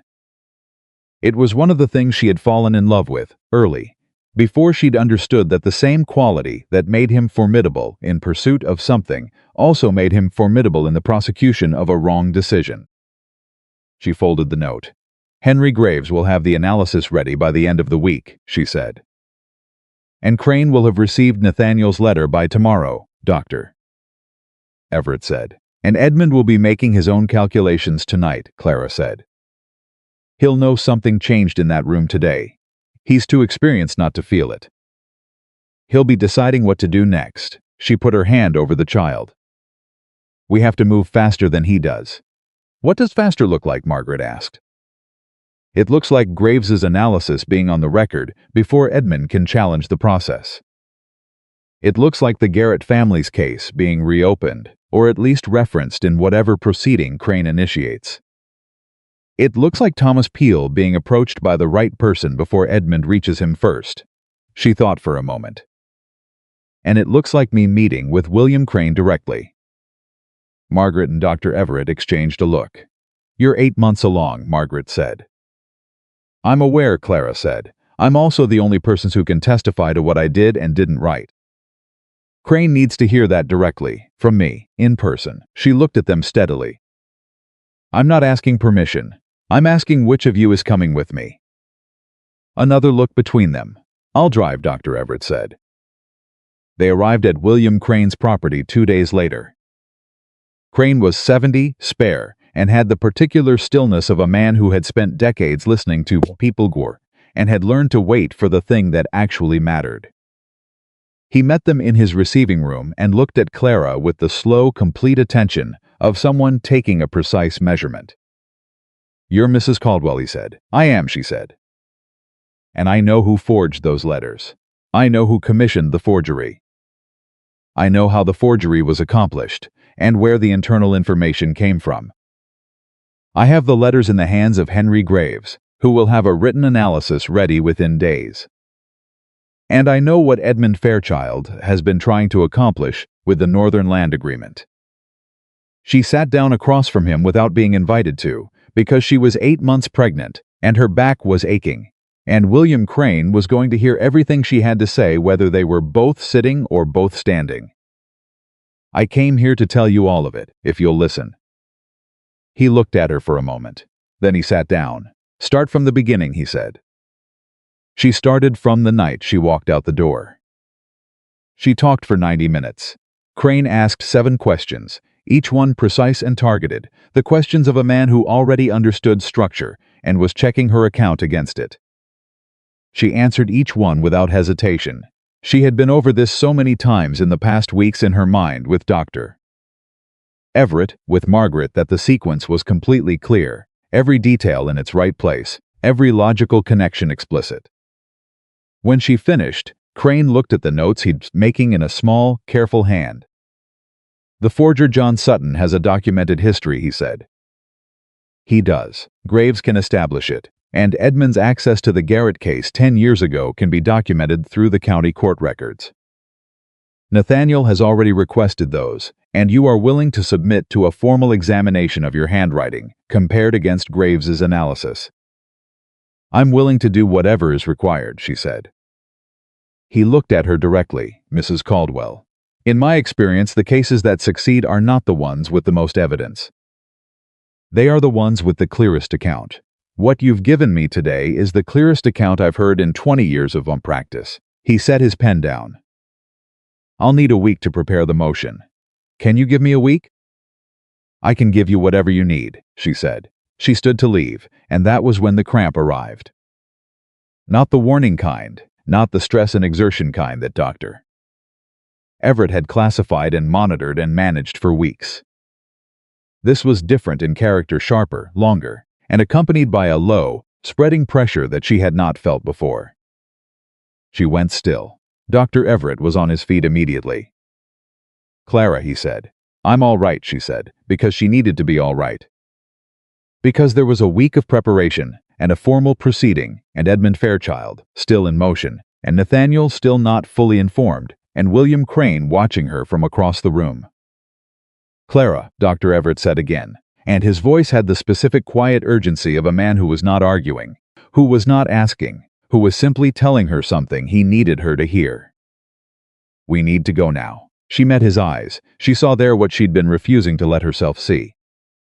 The week of preparation was going to have to wait. Her daughter had her own timeline, and she was not, Clara realized, going to be deterred by anyone's schedule. Not even her mother's. The baby came at 3 in the morning. Dr. Everett had gotten Clara back to his house in time, barely. The ride from Crane's property had been tense and silent, Clara gripping the side of the carriage with both hands and breathing through contractions that were coming faster than any of them wanted. Dr. Everett driving harder than a man his age should have been driving, Margaret meeting them at the door with everything already prepared. Because Margaret Everett had the particular gift of being ready for things before they happened. The labor lasted 6 hours. Clara did not cry out. She was not by nature a person who cried out. She breathed and gripped Margaret's hand and at one point said, very quietly, through clenched teeth, "I am going to ruin Edmund Fairchild," which Dr. Everett later said was the most focused thing he had ever heard a woman say during active labor. At 9 minutes past 3, the child arrived. Dr. Everett placed her in Clara's arms and said, "A girl." Just as I thought. Clara looked down at her daughter. The child was red-faced and furious and absolutely perfect, with a remarkable quantity of dark hair and the specific expression of someone who has been seriously inconvenienced and intends to make her feelings known. She was making her feelings known, loudly. "All right," Clara said softly. "All right, I hear you, you're here. The child seemed to consider this for a moment. Then the crying eased, not completely but slightly, and she turned her face toward her mother's voice with the instinctive, total trust of a new creature who has decided that this particular person is safe. Clara's eyes burned. She did not let the tears fall. Then she thought about why she was stopping herself and couldn't find a good reason and let them fall. "Hello," she said. "I've been waiting for you." Margaret was crying openly, which she would have denied if anyone had mentioned it. Dr. Everett was not crying, but his hands were less steady than usual when he moved to check the child's breathing and weight and general state of arrival into the world. "She's strong," he said. "Very strong. She comes by it honestly," Margaret said, still crying. Clara held her daughter and thought about everything this child had traveled through to get here. The summer night on the dark road, the weeks in a stranger's house that had become something other than strange. The letters and the examiner and William Crane and the carriage ride that had been too fast on too rough a road. This child had been present for all of it, and she had arrived anyway, healthy and furious and ready. Elizabeth, Clara said. She had known the name for months. "Your name is Elizabeth." Elizabeth appeared to accept this. Nathaniel received the message at dawn. Ezra knocked at the door of Caldwell Manor at 6 in the morning with a note from Dr. Everett. 3 words. The child arrived. Nathaniel read it standing in the doorway. He stood there for a moment. Then he went back inside and sat down in the front hall, which was not a room he ever sat in. It was a room for arriving and departing, not for sitting, and he sat there with the note in his hands and didn't move for a long time. Margaret Hollis found him there, 20 minutes later. She looked at him. He looked up at her. He held out the note without speaking. She read it, gave it back. And then she did something she had never done in 18 years of working in this house. She sat down beside him. Not across from him, not at a respectful distance. Beside him. "Is the child well?" she asked. "The note doesn't say otherwise," he said. "Then the child is well," Samuel Everett would have said if something was wrong. "He doesn't leave important things unsaid." She folded her hands. "And Clara?" "Also not stated otherwise." "Then she's well too." Margaret was quiet for a moment. "You should go. She hasn't asked me to come. She sent you a note telling you your daughter was born." "That's as close to an invitation as Clara Whitmore is going to hand you right now, and I think you know that." She looked at him with the straight, uncalculating gaze she'd been giving him since he was 17. "You've been doing the right things this week. The letters, Crane, the solicitor. That matters. But none of that is the same as looking at your wife and your daughter and being the man you should have been 6 weeks ago." He looked at the note. "I don't know what to say to her," he said. It came out more honest than he intended. "You don't need to say very much," Margaret said. "She's just given birth. She doesn't need a speech." She paused, considering. "She needs to see that you're not afraid of what you did. Because she can forgive a man who made a terrible mistake and knows it. She cannot forgive a man who made a terrible mistake and won't stand in front of it." He stood. "I'll need a horse," he said. "I know," Margaret Hollis said. "Ezra's already saddling one." Clara was awake when he arrived. She had slept for 2 hours. Dr. Everett had required it, and was now sitting up with Elizabeth in her arms, and the familiar ledger open beside her, though she wasn't writing in it, just keeping it near. Old habit. Having work within reach made her feel steadier. She heard the horse in the yard. She didn't need to look out to know who it was. There was only one person who would come this early, this directly, without sending a letter first. Dr. Everett appeared in the doorway. "Nathaniel Caldwell is here." "Do you want to see him?" She looked at her daughter, who was sleeping with the absolute moral authority of someone who has earned a rest. "Yes," she said. Nathaniel came in slowly. He stopped just inside the door and looked at Clara, and then his eyes moved to the child, and Clara watched his face do something she had seen only twice before. In 2 years it simply lost its control. Not dramatically, not with any great external movement. Just the walls coming down all at once, quietly, the way a controlled man's walls come down when something matters too much to armor against. He crossed the room. He sat in the chair beside the bed. He looked at Elizabeth for a long, wordless moment. "She has your hair," Clara said. "I noticed." His voice was rough. He cleared it. "How are you?" "Well, she's healthy, doctor. Everett says she's exceptional, but I suspect he says that about all of them." "He might mean it this time," Nathaniel said quietly. They were quiet together for a moment. It was not a comfortable quiet, but it was an honest one, two people sitting with the full weight of what had happened between them, not trying to manage it or reduce it. "I need to say something," he said. "All right, I need to say it plainly without managing the words." He looked at her directly. "What I did was wrong, not complicated wrong, not understandable wrong. I looked at you and I chose the easier thing, the thing that didn't require me to trust anyone, including myself. And I sent you where tightened. You were pregnant. You were my wife. You had given me 2 years of honest partnership, and when it came to the moment that actually mattered, I chose a stack of paper over you. I don't have a defense for that. I'm not going to offer one." Clara listened. "I am sorry," he said. "Those words are inadequate for what I'm sorry for." "I know that, but I need you to hear them said plainly, without conditions or explanations attached." The room was very still. Elizabeth made a small sound in her sleep, a tiny exhale of breath, and both her parents looked at her for a moment. "I hear you," Clara said finally. "That's all I'm asking right now," he said. "I'm not asking for anything else." She looked at him. At the face she had memorized, and that still, despite everything, was the face she knew best in the world. "You need to know something," she said. "Being sorry is necessary. But it is not sufficient. What happens now, the next weeks, the next months, is what will tell me who you actually are. Not what you said in this room." She held his eyes. "I need to see the man you become after a mistake this size, Nathaniel. That's the man I need to know." "I understand," he said. "Henry Graves sends his analysis to Crane on Friday," she said, moving forward, because she was Clara Whitmore and she moved forward. "When that analysis lands, Crane will move to have the forgery formally placed on record. That opens the door to the broader proceeding, the land fraud, the Garrett case, Edmund's history." She adjusted Elizabeth slightly. "Edmund will hear about the proceeding before it's filed. He has people everywhere. When he hears it, he'll move. I don't know exactly how he might try to suppress the letters. He might try to discredit Graves. He might go after Thomas Peel before Peel can be questioned." She looked at Nathaniel. "You need to have someone watching Peel. Today, not tomorrow." Nathaniel nodded. "Already done. I sent a man yesterday." She looked at him sharply. "I told you I move quickly when I decide to move," he said. "You did tell me that." She almost smiled. "What else?"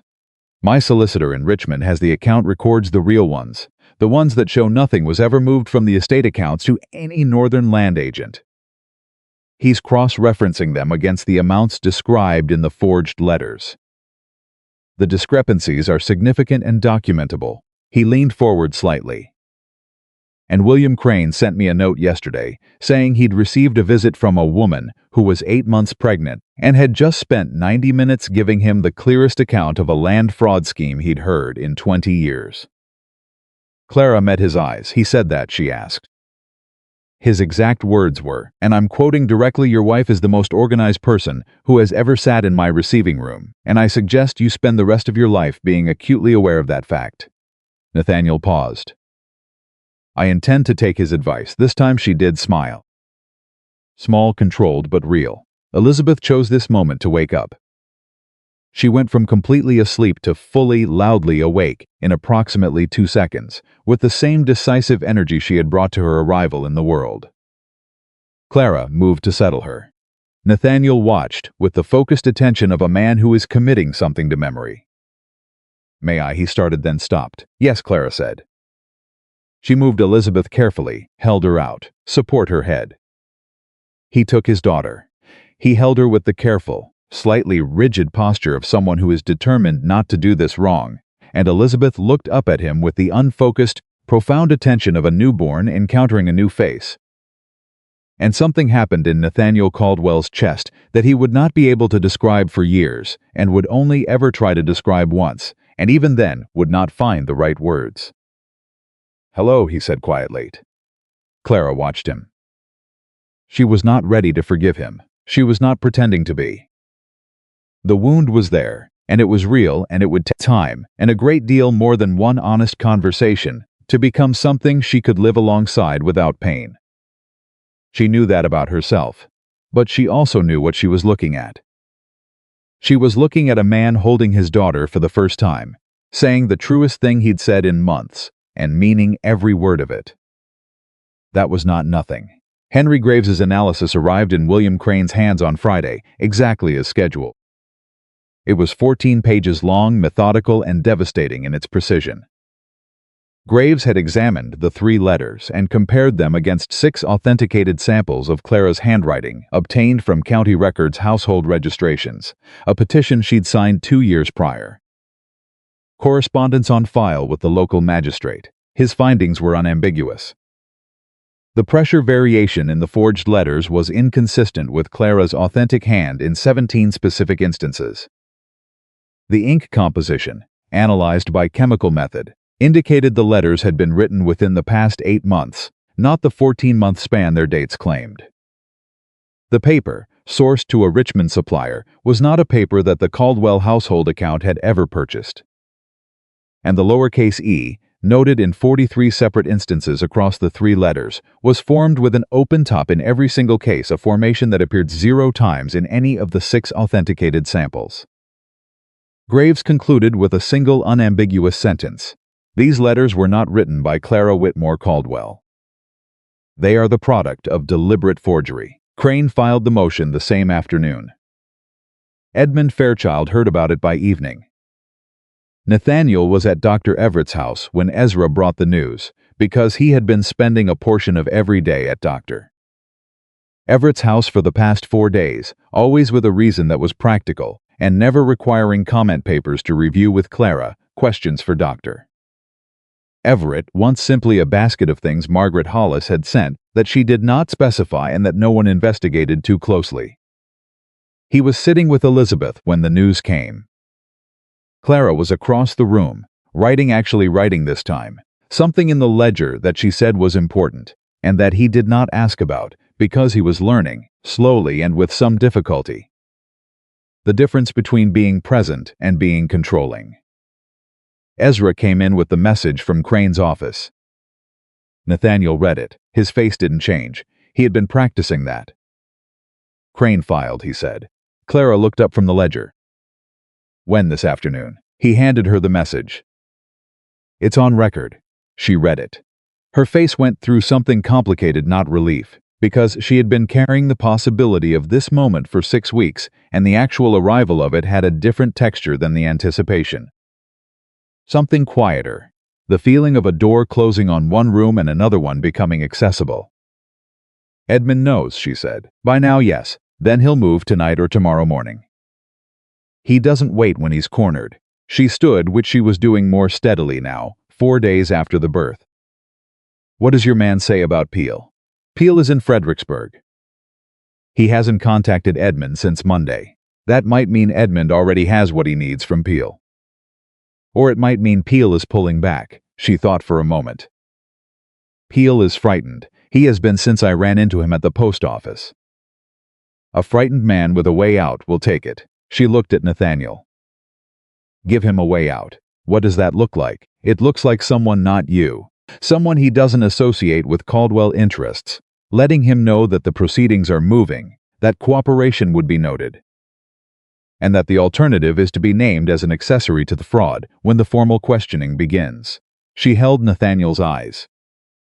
"He'll talk. He wants to talk. He's been wanting to talk since the post office. I could see it on his face. He just needs permission."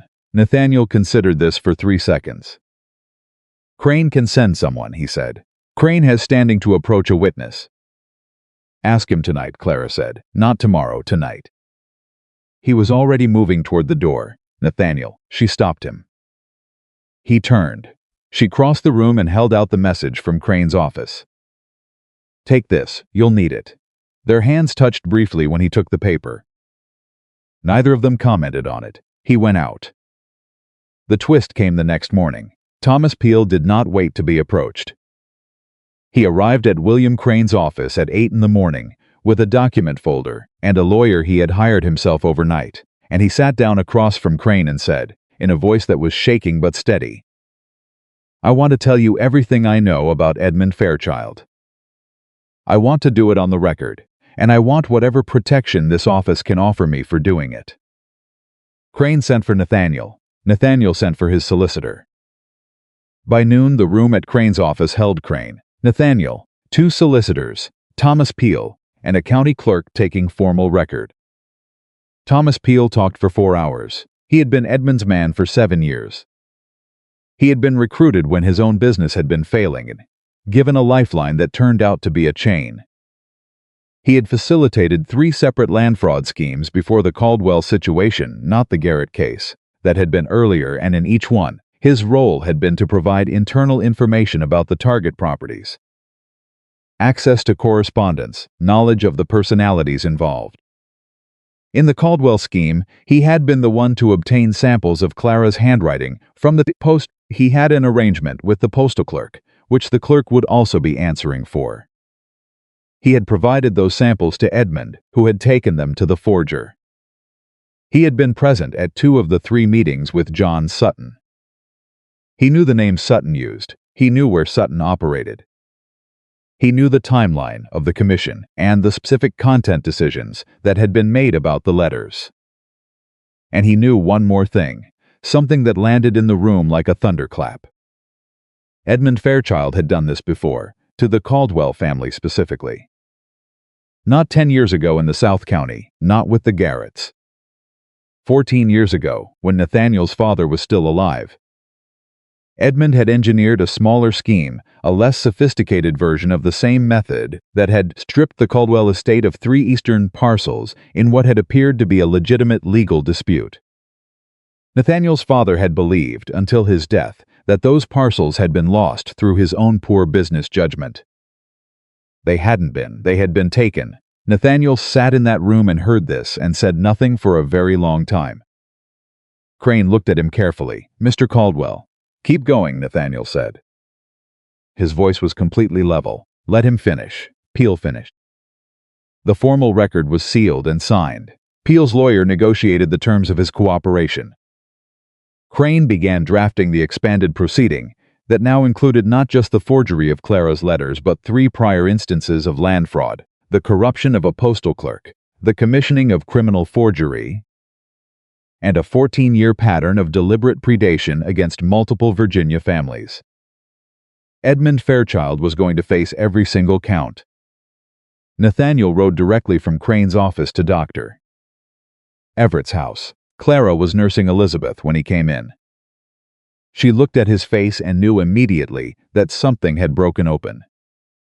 "Tell me," she said. He told her. All of it. Peel's 4 hours, the prior schemes, the eastern parcels, his father. She listened without speaking. When he finished, the room was quiet. "Your father's parcels," she said. "Gone 14 years. I grew up believing he'd mismanaged them. His was controlled but only just. I was 17 when it happened. I took that as I used it as evidence that trust was a liability. That a man who was not careful enough, suspicious enough, controlled enough, would lose what he was responsible for." He looked at his hands. "Edmund built the foundation for everything he did to us 14 years ago. He gave me the philosophy that made me ready to believe him when it mattered." Clara looked at him. She understood, then, in a way she hadn't fully understood before, the complete architecture of what Edmund had done. Not just the letters, not just the land scheme. 14 years of patient, deliberate construction. Giving Nathaniel a wound at 17 that would shape him into exactly the kind of man who would look at a forged letter and choose it over his wife. Edmund hadn't just stolen land. He had stolen Nathaniel's capacity for trust and then, years later, used that stolen capacity as the weapon. "That's not your father's failure," she said carefully. "And it's not yours. I know whose failure it is," he said. His voice had an edge to it she hadn't heard before. Not toward her. Something harder and more internal. "What I don't know is whether knowing that changes anything I did with the hand I was dealt." It doesn't excuse it, she said. No, it doesn't. But it explains something about why the wound was there to be used. She adjusted Elizabeth. Nathaniel, what Edmund did to your father, what he did to us, that's on him. What you did with the letters, what you chose in that study, that's on you. Both of those things are true at the same time. He looked at her. How do you do that? He asked. Do what? Hold two things at once without needing one of them to cancel the other out. She thought about it honestly. I was raised by a woman who never simplified anything, she said. She used to say that real life doesn't sort itself into columns. You make your peace with the complexity, or you spend your whole life angry at things for not being simpler than they are. He was quiet. Elizabeth had fallen asleep again with the radical efficiency of the very young. The proceeding moves forward? Clara asked. Crane expects to have Edmund formally summoned within the week. The expanded counts are significant. It's not a civil matter anymore. There will be criminal proceedings. He looked at her directly. Edmund will try to complicate it. He has resources. He'll hire the best legal representation available and drag it out as long as he can. Let him drag it, Clara said. The record is on file. The analysis is on file. Peel is on record. The longer it goes, the more time there is for other families to come forward. She thought about the Garrett case. About the other schemes Peel had mentioned. There will be others. Families who lost things and never understood how. When they hear what's on record, they'll have a foundation to challenge their own losses, Nathaniel said. Exactly, she met his eyes. This is bigger than us.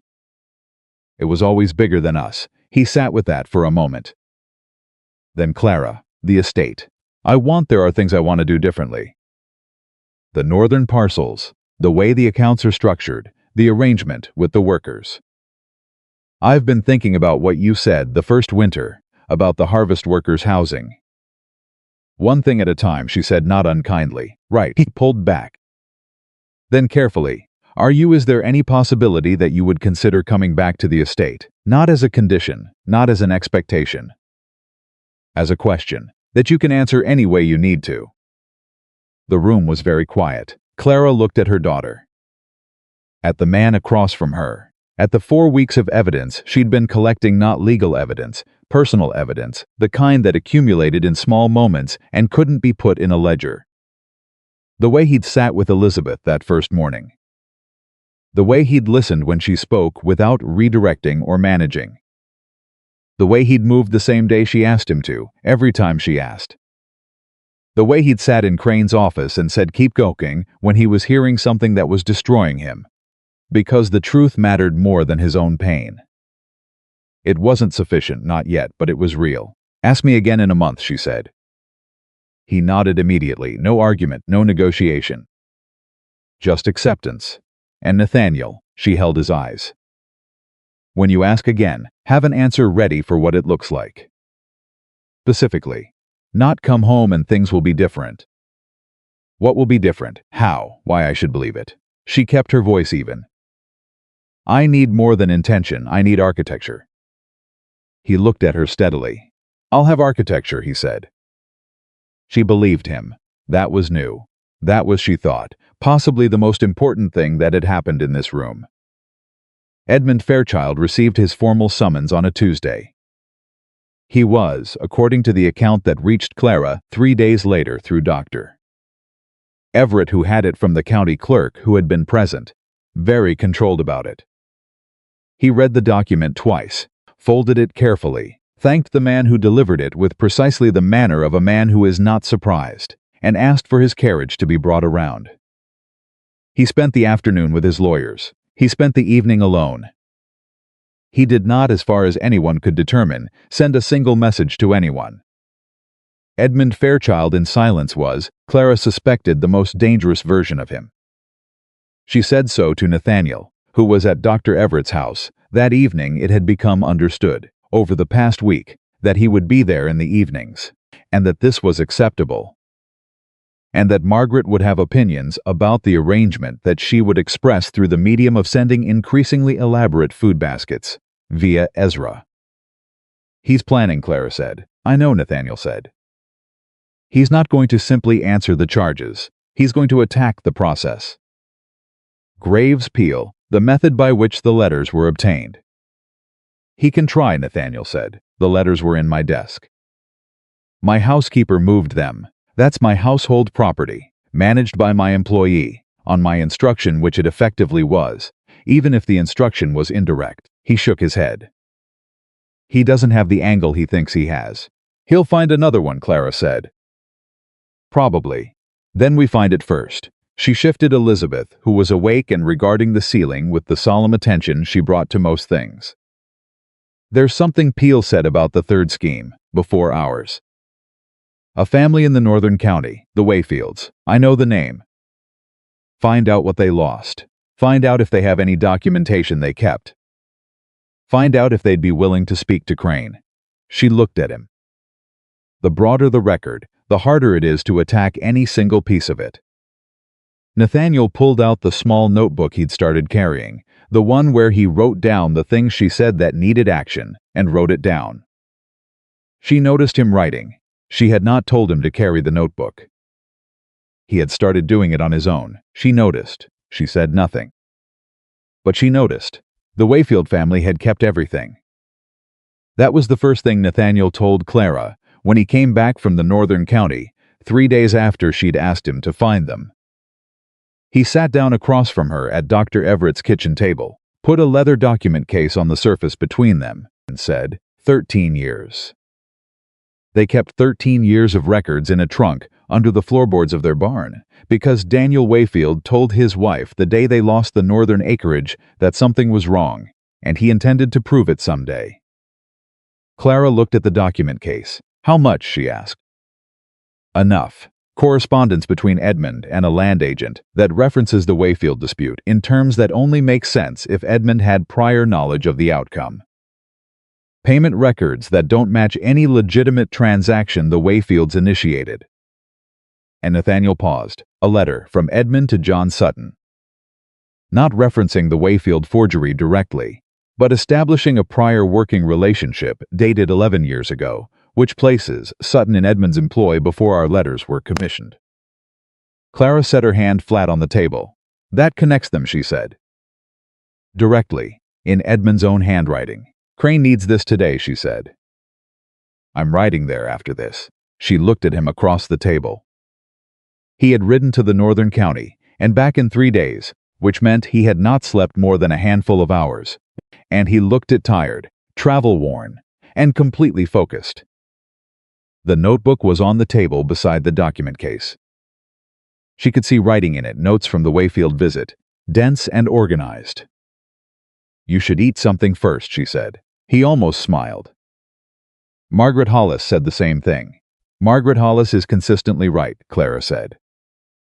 It's one of her defining qualities. He ate. She watched Elizabeth, who was awake in the small basket doctor. Everett had produced from somewhere in the depths of his house, regarding the world with her characteristic solemn attention. 6 days old and already, Clara thought, possessed of a personality that was going to be a great deal to manage in about 15 years. She was already looking forward to it. The Wayfields, she said. Will they testify? Daniel Wayfield wants to stand in front of a court and say every word of it himself, Nathaniel said. His wife had to talk him down from riding to Crane's office that same evening. He paused. They've been waiting 13 years for someone to believe them. Clara thought about that.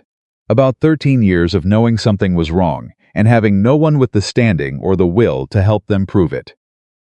About the particular endurance required to keep records in a trunk under a barn floor for a decade and 3 years because a man told his wife that someday it would matter. It mattered now, she said. Today. He went. The formal proceedings opened 4 weeks later in the county courthouse at Charlottesville. Clara attended. Dr. Everett had opinions about this, which he delivered clearly and which she heard completely and then set aside because Elizabeth was 5 weeks old and healthy, and Clara had not walked 6 weeks of recovery and preparation to sit in a house while her name was cleared without her present. She sat in the second row with Margaret Everett beside her, and Elizabeth in her arms, quiet and watchful in the way she was increasingly becoming. The courtroom was full. Word had traveled, it always did in a county this size, and the people present included not just the formal parts but farmers and merchants and 3 women who had come. Clara would learn afterward, because they had heard there was a woman who had walked out of a powerful man's house pregnant and alone, and had come back with enough evidence to take him apart in court, and they wanted to see that with their own eyes. William Crane conducted the proceeding with the unhurried precision of a man who knows exactly how much he has and has no need to perform. He entered Graves's analysis. He entered Peel's testimony. He entered the Wayfield documents. He entered the letter connecting Edmund to Sutton by name, 11 years prior. He entered the county records on the Garrett case, which now made an entirely different kind of sense in light of everything else. Edmund's lawyers were expensive and skilled, and did everything lawyers in that position do. Challenged Graves's methodology, questioned Peel's credibility as a cooperative witness, argued technical points about the chain of custody of the Wayfield documents. They were persuasive on individual points. They could not account for the pattern. Edmund himself sat at his table with the controlled stillness Clara had always found more frightening than anger. He did not look at her. She noticed that. She noticed it again and again throughout the morning. He looked at Crane, at the lawyers, at the documentary evidence when it was presented. He did not once look at the second row. She thought, he can't afford to. Because if he looked at her, he would see a woman who had walked out of a house in the dark, pregnant and alone, and had come back with everything she needed to end him. And whatever Edmund Fairchild was, he was not a man who could look at that without feeling the weight of having underestimated someone.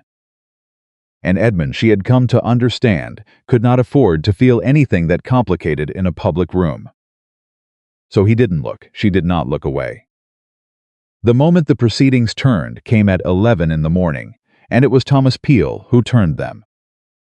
Peel took the stand with his lawyer present and his hands folded, and the particular expression of a man who has rehearsed something difficult until it no longer frightens him.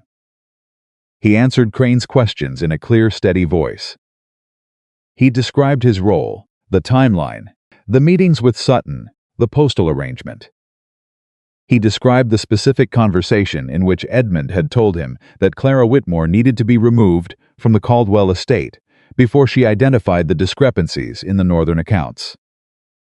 And then Crane asked him one final question. Mr. Peel, in your 7 years of working with Edmund Fairchild, did you ever once see him express concern for the harm caused to the families whose property he took? Edmund's lawyers objected. The objection was noted. Crane rephrased. Did Mr. Fairchild, in any of your communications or meetings, ever indicate any awareness that real families, the Garretts, the Wayfields, the Caldwells, were being harmed by what he was doing? Peel was quiet for a moment. Yes, he said once. The room shifted. He said. Peel stopped, steadied himself. He said that sentiment was a liability and that a man who concerned himself with the feelings of people he was in business against would always lose to a man who didn't. He looked at the floor briefly, then back up. He said it the way someone says a rule they've followed for a long time. Like it was something he'd worked out early and never questioned. The room was very still. Clara sat in the second row with her daughter in her arms and thought about Edmund Fairchild working out that rule. Choosing it, living by it for 30 years. Building an entire architecture of acquisition and manipulation on the foundation of that one decision that other people's harm was simply not a factor. She thought about Nathaniel at 17, losing his father's land, learning the lesson Edmund had intended him to learn. Thinking it was his father's failure, carrying it. She thought about the Wayfield trunk under the barn floor. She thought about the Garretts, who had lost everything and never recovered it. She thought about her own dark road, the summer night, the cramp, the horse hooves in the dark, and an old doctor's steady hand. Edmund had built all of this on the belief that other people's pain was irrelevant. And what had brought him to this room was every single person who had refused to let their pain be irrelevant. Who had kept records in a trunk, who had practiced carrying a ledger, who had noted a particular E, who had ridden to the northern county and back in 3 days on no sleep. Pain, it turned out, was information, and information handled correctly was power. Edmund had gotten that backward. The ruling came 3 days after the proceedings concluded. Clara was at Caldwell Manor. She had come back the week before. Not in the way of surrender, not in the way of forgiveness completed, and everything resolved in the way of a woman who had been asked a question a month prior and had watched carefully for a month and had made a decision based on what she'd seen. What she had seen was Nathaniel Caldwell keeping every commitment he'd made without being reminded. Writing things in the notebook, riding to the northern county. Showing up at Dr. Everett's house in the evenings and sitting with Elizabeth and not asking for anything. Eating something when she told him to eat, listening when she spoke. Not once, not a single time in 4 weeks reverting to the man who had looked at a stack of forged letters and chosen them over 2 years of honest living. He had not been perfect, he had been real. There was a difference, and the difference mattered enormously. She had also found, approximately 2 weeks after Elizabeth's birth, that she missed the roses along the south wall in a way that was distinct from any other homesickness she'd felt, which told her something she decided to take seriously. She came back on a Tuesday morning, quietly, with Dr. Everett driving and Margaret Everett beside her and Elizabeth in her arms. Nathaniel met them at the door. Margaret Hollis stood behind him with the expression of a woman who is very satisfied and has no intention of showing it. Clara walked through the front door of Caldwell Manor for the first time in 8 weeks. She did not say it felt like home. She was too honest for that. It needed to earn that feeling back, and she knew it, and she thought Nathaniel knew it too. But it felt like a beginning. That was enough. The ruling arrived by messenger on a Friday morning. Nathaniel brought it to her in the sitting room, where she was working on the estate accounts, the real ones, which she had asked to take over formally, and which he had handed over without a single qualification, which was its own kind of statement. He put it on the desk in front of her and stepped back.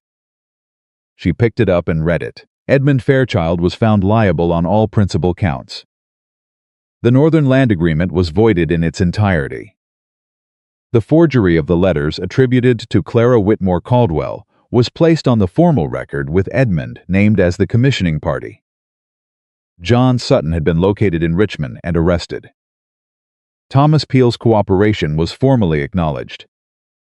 The Wayfield family's claim to their northern acreage was to be reviewed under a separate proceeding with the Wayfield documents entered as primary evidence. And the county court strongly recommended that the relevant authorities examine the Garrett case in light of the newly documented pattern. Clara read it twice. Then she set it down, Nathaniel said.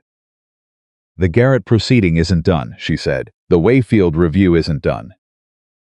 Edmund's criminal case, Clara. He said her name the way she sometimes said his not to stop her, to reach her. The thing we needed, your name cleared, the forgery on record, Edmund's scheme dismantled, that's done. She picked up the ruling again. Read her own name on the first page there, Clara Whitmore Caldwell, against whom the forgery was perpetrated. Not wife of Nathaniel Caldwell, not the plaintiff's spouse. Her name standing alone, attached to the truth, she had wanted that. She hadn't known how much she'd wanted exactly that until she saw it. Yes, she said quietly, that's done. She stood and went to the window. The south garden was below. The roses along the wall were deep red in the late summer heat, exactly as she'd planted them, tended through everything by a housekeeper who had known, without being told, that they mattered. Nathaniel came to stand beside her, not close enough to presume. Just near. The workers' housing, she said. The northern parcels, when they're settled, I want to use part of the revenue to improve the conditions. Not as charity, as a proper arrangement with an agreement that the workers can earn toward. Already in the plan, he said. She turned to look at him. What plan? He pulled the notebook from his coat, opened it to a page near the middle and held it out. She took it and read. It was detailed. More detailed than she'd expected. Specific proposals for the housing, a structure for the worker arrangement, a proposed medical fund built on the model of Dr. Everett's practice, a plan for a small lending operation for families in the county who needed resources to bridge a bad harvest. At the bottom of the page, in his careful, economical handwriting, was a line that stopped her. Clara, to review and revise as necessary. Her judgment on the people side is better than mine. She read the line twice. She handed the notebook back. It's a good plan, she said. It needs your revisions, he said. It needs some, she agreed. Not as many as you think. He put the notebook away. They stood side by side looking at the roses for a moment. And it was not the comfortable silence it had once been. It was something more careful, more deliberate. The silence of two people who were choosing to be in the same room rather than simply inhabiting it. That was better, actually. She thought it was better. I want to ask you something, he said. All right? Not the question I asked before, a different one. He turned to face her. I want to know what it would take not to forgive me. I understand that's its own timeline, but to trust this. What we're building here. For you to believe it's real and not just managed. She thought about it honestly, because he had asked honestly. You're doing most of it already, she said. The notebook. Coming when I ask. Listening without redirecting. Not once since I came back have you made a decision about this house or this estate without asking me first. That matters. She met his eyes. But here's the thing about trust, Nathaniel. It doesn't come from big gestures. It comes from the small ones, compounded over time. And we're only at the beginning of that compound. I know, he said. So the answer to your question is keep doing exactly what you're doing. For a long time, without expecting a finish line, she held his gaze. Can you do that? Yes, he said without hesitation. She believed him. That was the second time she had believed him since coming home. She was counting. Elizabeth Caldwell was 6 weeks old when she was brought to the Caldwell estate for the first time, and she received the household with the equanimity of a person who has already decided that the world will generally arrange itself to her satisfaction. Margaret Hollis held her for approximately 45 minutes while pretending to be doing other things, which was the longest anyone had held Elizabeth except her parents and Dr. Everett. Elizabeth appeared entirely comfortable with this arrangement and fell asleep against the housekeeper's shoulder with complete trust. She's a Caldwell, Margaret said unnecessarily. She's a Whitmore, Clara said from across the room. She's both, Nathaniel said. They both looked at him. He looked back without apology. Both, he said again. Equally. 3 months after the ruling, Dr. Everett drove out to Caldwell Manor for Sunday dinner, a habit that had started in the first week after Clara returned and that had solidified into something saying none of them had explicitly decided on, but none of them questioned either. He and Nathaniel sat on the south porch, while Clara finished putting Elizabeth down a process that required a specific sequence of steps that had been established through negotiation with a 6-week-old and was not to be deviated from, and they talked about the Wayfield proceeding, which was moving toward resolution, and the Garrett family, 2 members of whom had come forward since the ruling and were working with a solicitor Crane had recommended. You know what she's planning next, Dr. Everett said. I have some idea, Nathaniel said. The shelter idea. For women who need somewhere to go, he paused. She hasn't told you the full scope yet. I know. She will. She's building the case first. She doesn't present half-formed things. I know that too, Nathaniel said. And when she does, Nathaniel was quiet for a moment. He looked at the roses along the south wall, deep red in the September evening. He thought about the notebook in his coat pocket. With the plan that still needed Clara's revisions, she'd been adding to it in small installments. A line here, a reworked section there. Each addition tighter and more practical than what he'd written. When she does, he said, I'll say yes, without reading it first, Doctor. Everett asked mildly. I'll read it, Nathaniel said. And then I'll say yes. The doctor almost smiled. Clara appeared in the doorway behind them. She had the particular quality she sometimes had in the evening, when the day's work was done and Elizabeth was asleep, and the house was quiet and settled, outward-facing attention, as though she was thinking about something outside the immediate room. She's down, she said. How long? Nathaniel asked. 2 hours if we're lucky. 1 if she decides she has opinions. Clara came and sat beside him, and it was the kind of sitting beside that was deliberate, the distance chosen, The proximity chosen, a choice made and not made by accident. Dr. Everett, Margaret wants you to know dinner is in 20 minutes, and she made the biscuits the way you actually like them, not the way you say you like them. That woman knows me too well, Dr. Everett said, and stood with the ease of a man who is deeply comfortable wherever he is. He went inside. Clara and Nathaniel sat in the quiet of the evening. The roses were still, and the summer heat had softened into something more bearable. And somewhere in the house Elizabeth was sleeping with the profound confidence of a child who has no reason to doubt that the world is safe. The shelter, Clara said. Tell me, said she told him. The full scope, which was larger than he'd suspected and more detailed than anything he'd imagined a formal house, staffed, with a fund drawn from the estate revenue and supplemented by county contributions she had already begun quietly soliciting. A connection to Dr. Everett's practice for medical support. A partnership with 2 other women in the county who had, when Clara had asked them carefully and directly, turned out to have both the means and the will to help. A plan for how women who came through the shelter could build toward independence rather than simply being housed. She talked for 20 minutes. He listened without interrupting, which was something he had gotten genuinely better at, not just practiced at. There was a difference. And she knew the difference, and it mattered. When she finished, he said, the fund draw from estate revenue, walk me through the quarterly structure. I want to make sure the timing works with the harvest cycle. She pulled the notebook, his notebook which she had been borrowing with increasing frequency, and which had begun to contain handwriting in 2 distinct styles. She walked him through it. He had 3 questions. All 3 were practical, specific, and improved the plan. She wrote his revisions in the margins. He watched her write, and something crossed his face that he didn't try to control, and she saw it, and she didn't say anything about it, but she let it land. Good, she said when she'd finished writing. Now it's better. It was already good, he said. Now it's better, she said again, and handed him back the notebook. He took it.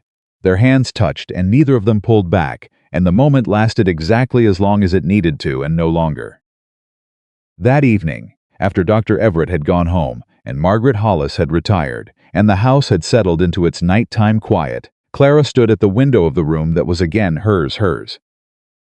Not simply hers in the household sense, but hers in the sense of having been chosen and returned to by a woman who did not go where she wasn't choosing to be, and she looked at the south garden. Nathaniel came to stand beside her. He didn't say anything. He had learned over these months that she often didn't need words so much as she needed someone who would stand in the same place without demanding something from the silence. She thought about the night she had left, the traveling bag, the document case, the $31 in the inner lining, the dark road and the cramp and the old doctor's steady hand. She thought about everything that had been built in the months since.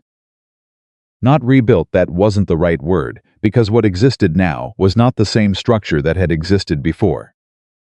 The old structure had had a flaw built into its foundation, installed 14 years before she'd ever set foot in this house, by a man who had understood that a wound properly placed could be made to do his work for him. This was different. This had been built with full knowledge of what could go wrong, with the specific understanding of where the weaknesses were, and the conscious, daily decision to do it differently. It was slower than the first version. It was less certain of itself. It asked more questions and answered fewer of them with the easy confidence that had once felt like strength. It was stronger, not despite the difficulty, because of it. She looked at the roses. I planted those in the second spring, she said. I know, he said, I remember. You told me to plant the herbs there instead. I was wrong about that, he said, among other things. Among other things, she agreed. She leaned slightly against his shoulder. Not a dramatic gesture, a small one, the kind of small gesture that compounds over time into something that cannot be separated from the daily texture of a life. He stayed exactly where he was. Outside, the roses were dark against the evening, deep red and solid, and exactly where she had put them. This was not the love they had begun with. That love had been real, But it had been built on uncertain ground, on hope and proximity, and the early intoxication of someone choosing you, not yet tested, not yet proven, not yet required to be anything more than promising. This love had walked out into the dark and built a case, and found a forger, and stood in a courtroom, and signed a letter with its name alone at the bottom, closed E and all. This love had ridden 3 days with no sleep, because a woman had asked it to. This love had said, keep doing exactly what you're doing, for a long time, without expecting a finish line, and had watched, and counted, and let the compound interest accumulate. This love was not a feeling, it was a decision, made every morning, by two people who knew exactly what the alternative looked like, and had chosen this instead. Clara Whitmore Caldwell stood at the window of her house, in the life she had built from nothing on a dark summer road, with her daughter sleeping down the hall and her husband standing beside her, and the truth on the public record where it belonged. She had walked away with nothing but $31, a wool shawl, and the absolute refusal to let anyone, not a forger, not an advisor, not even the man she loved, decide what her life was worth. And she had come back on her own terms, to a life that was finally fully, irrevocably hers. That was not luck, that was not rescue, that was Clara Whitmore, who had never once stopped choosing herself, and in doing so, had built something worth choosing back,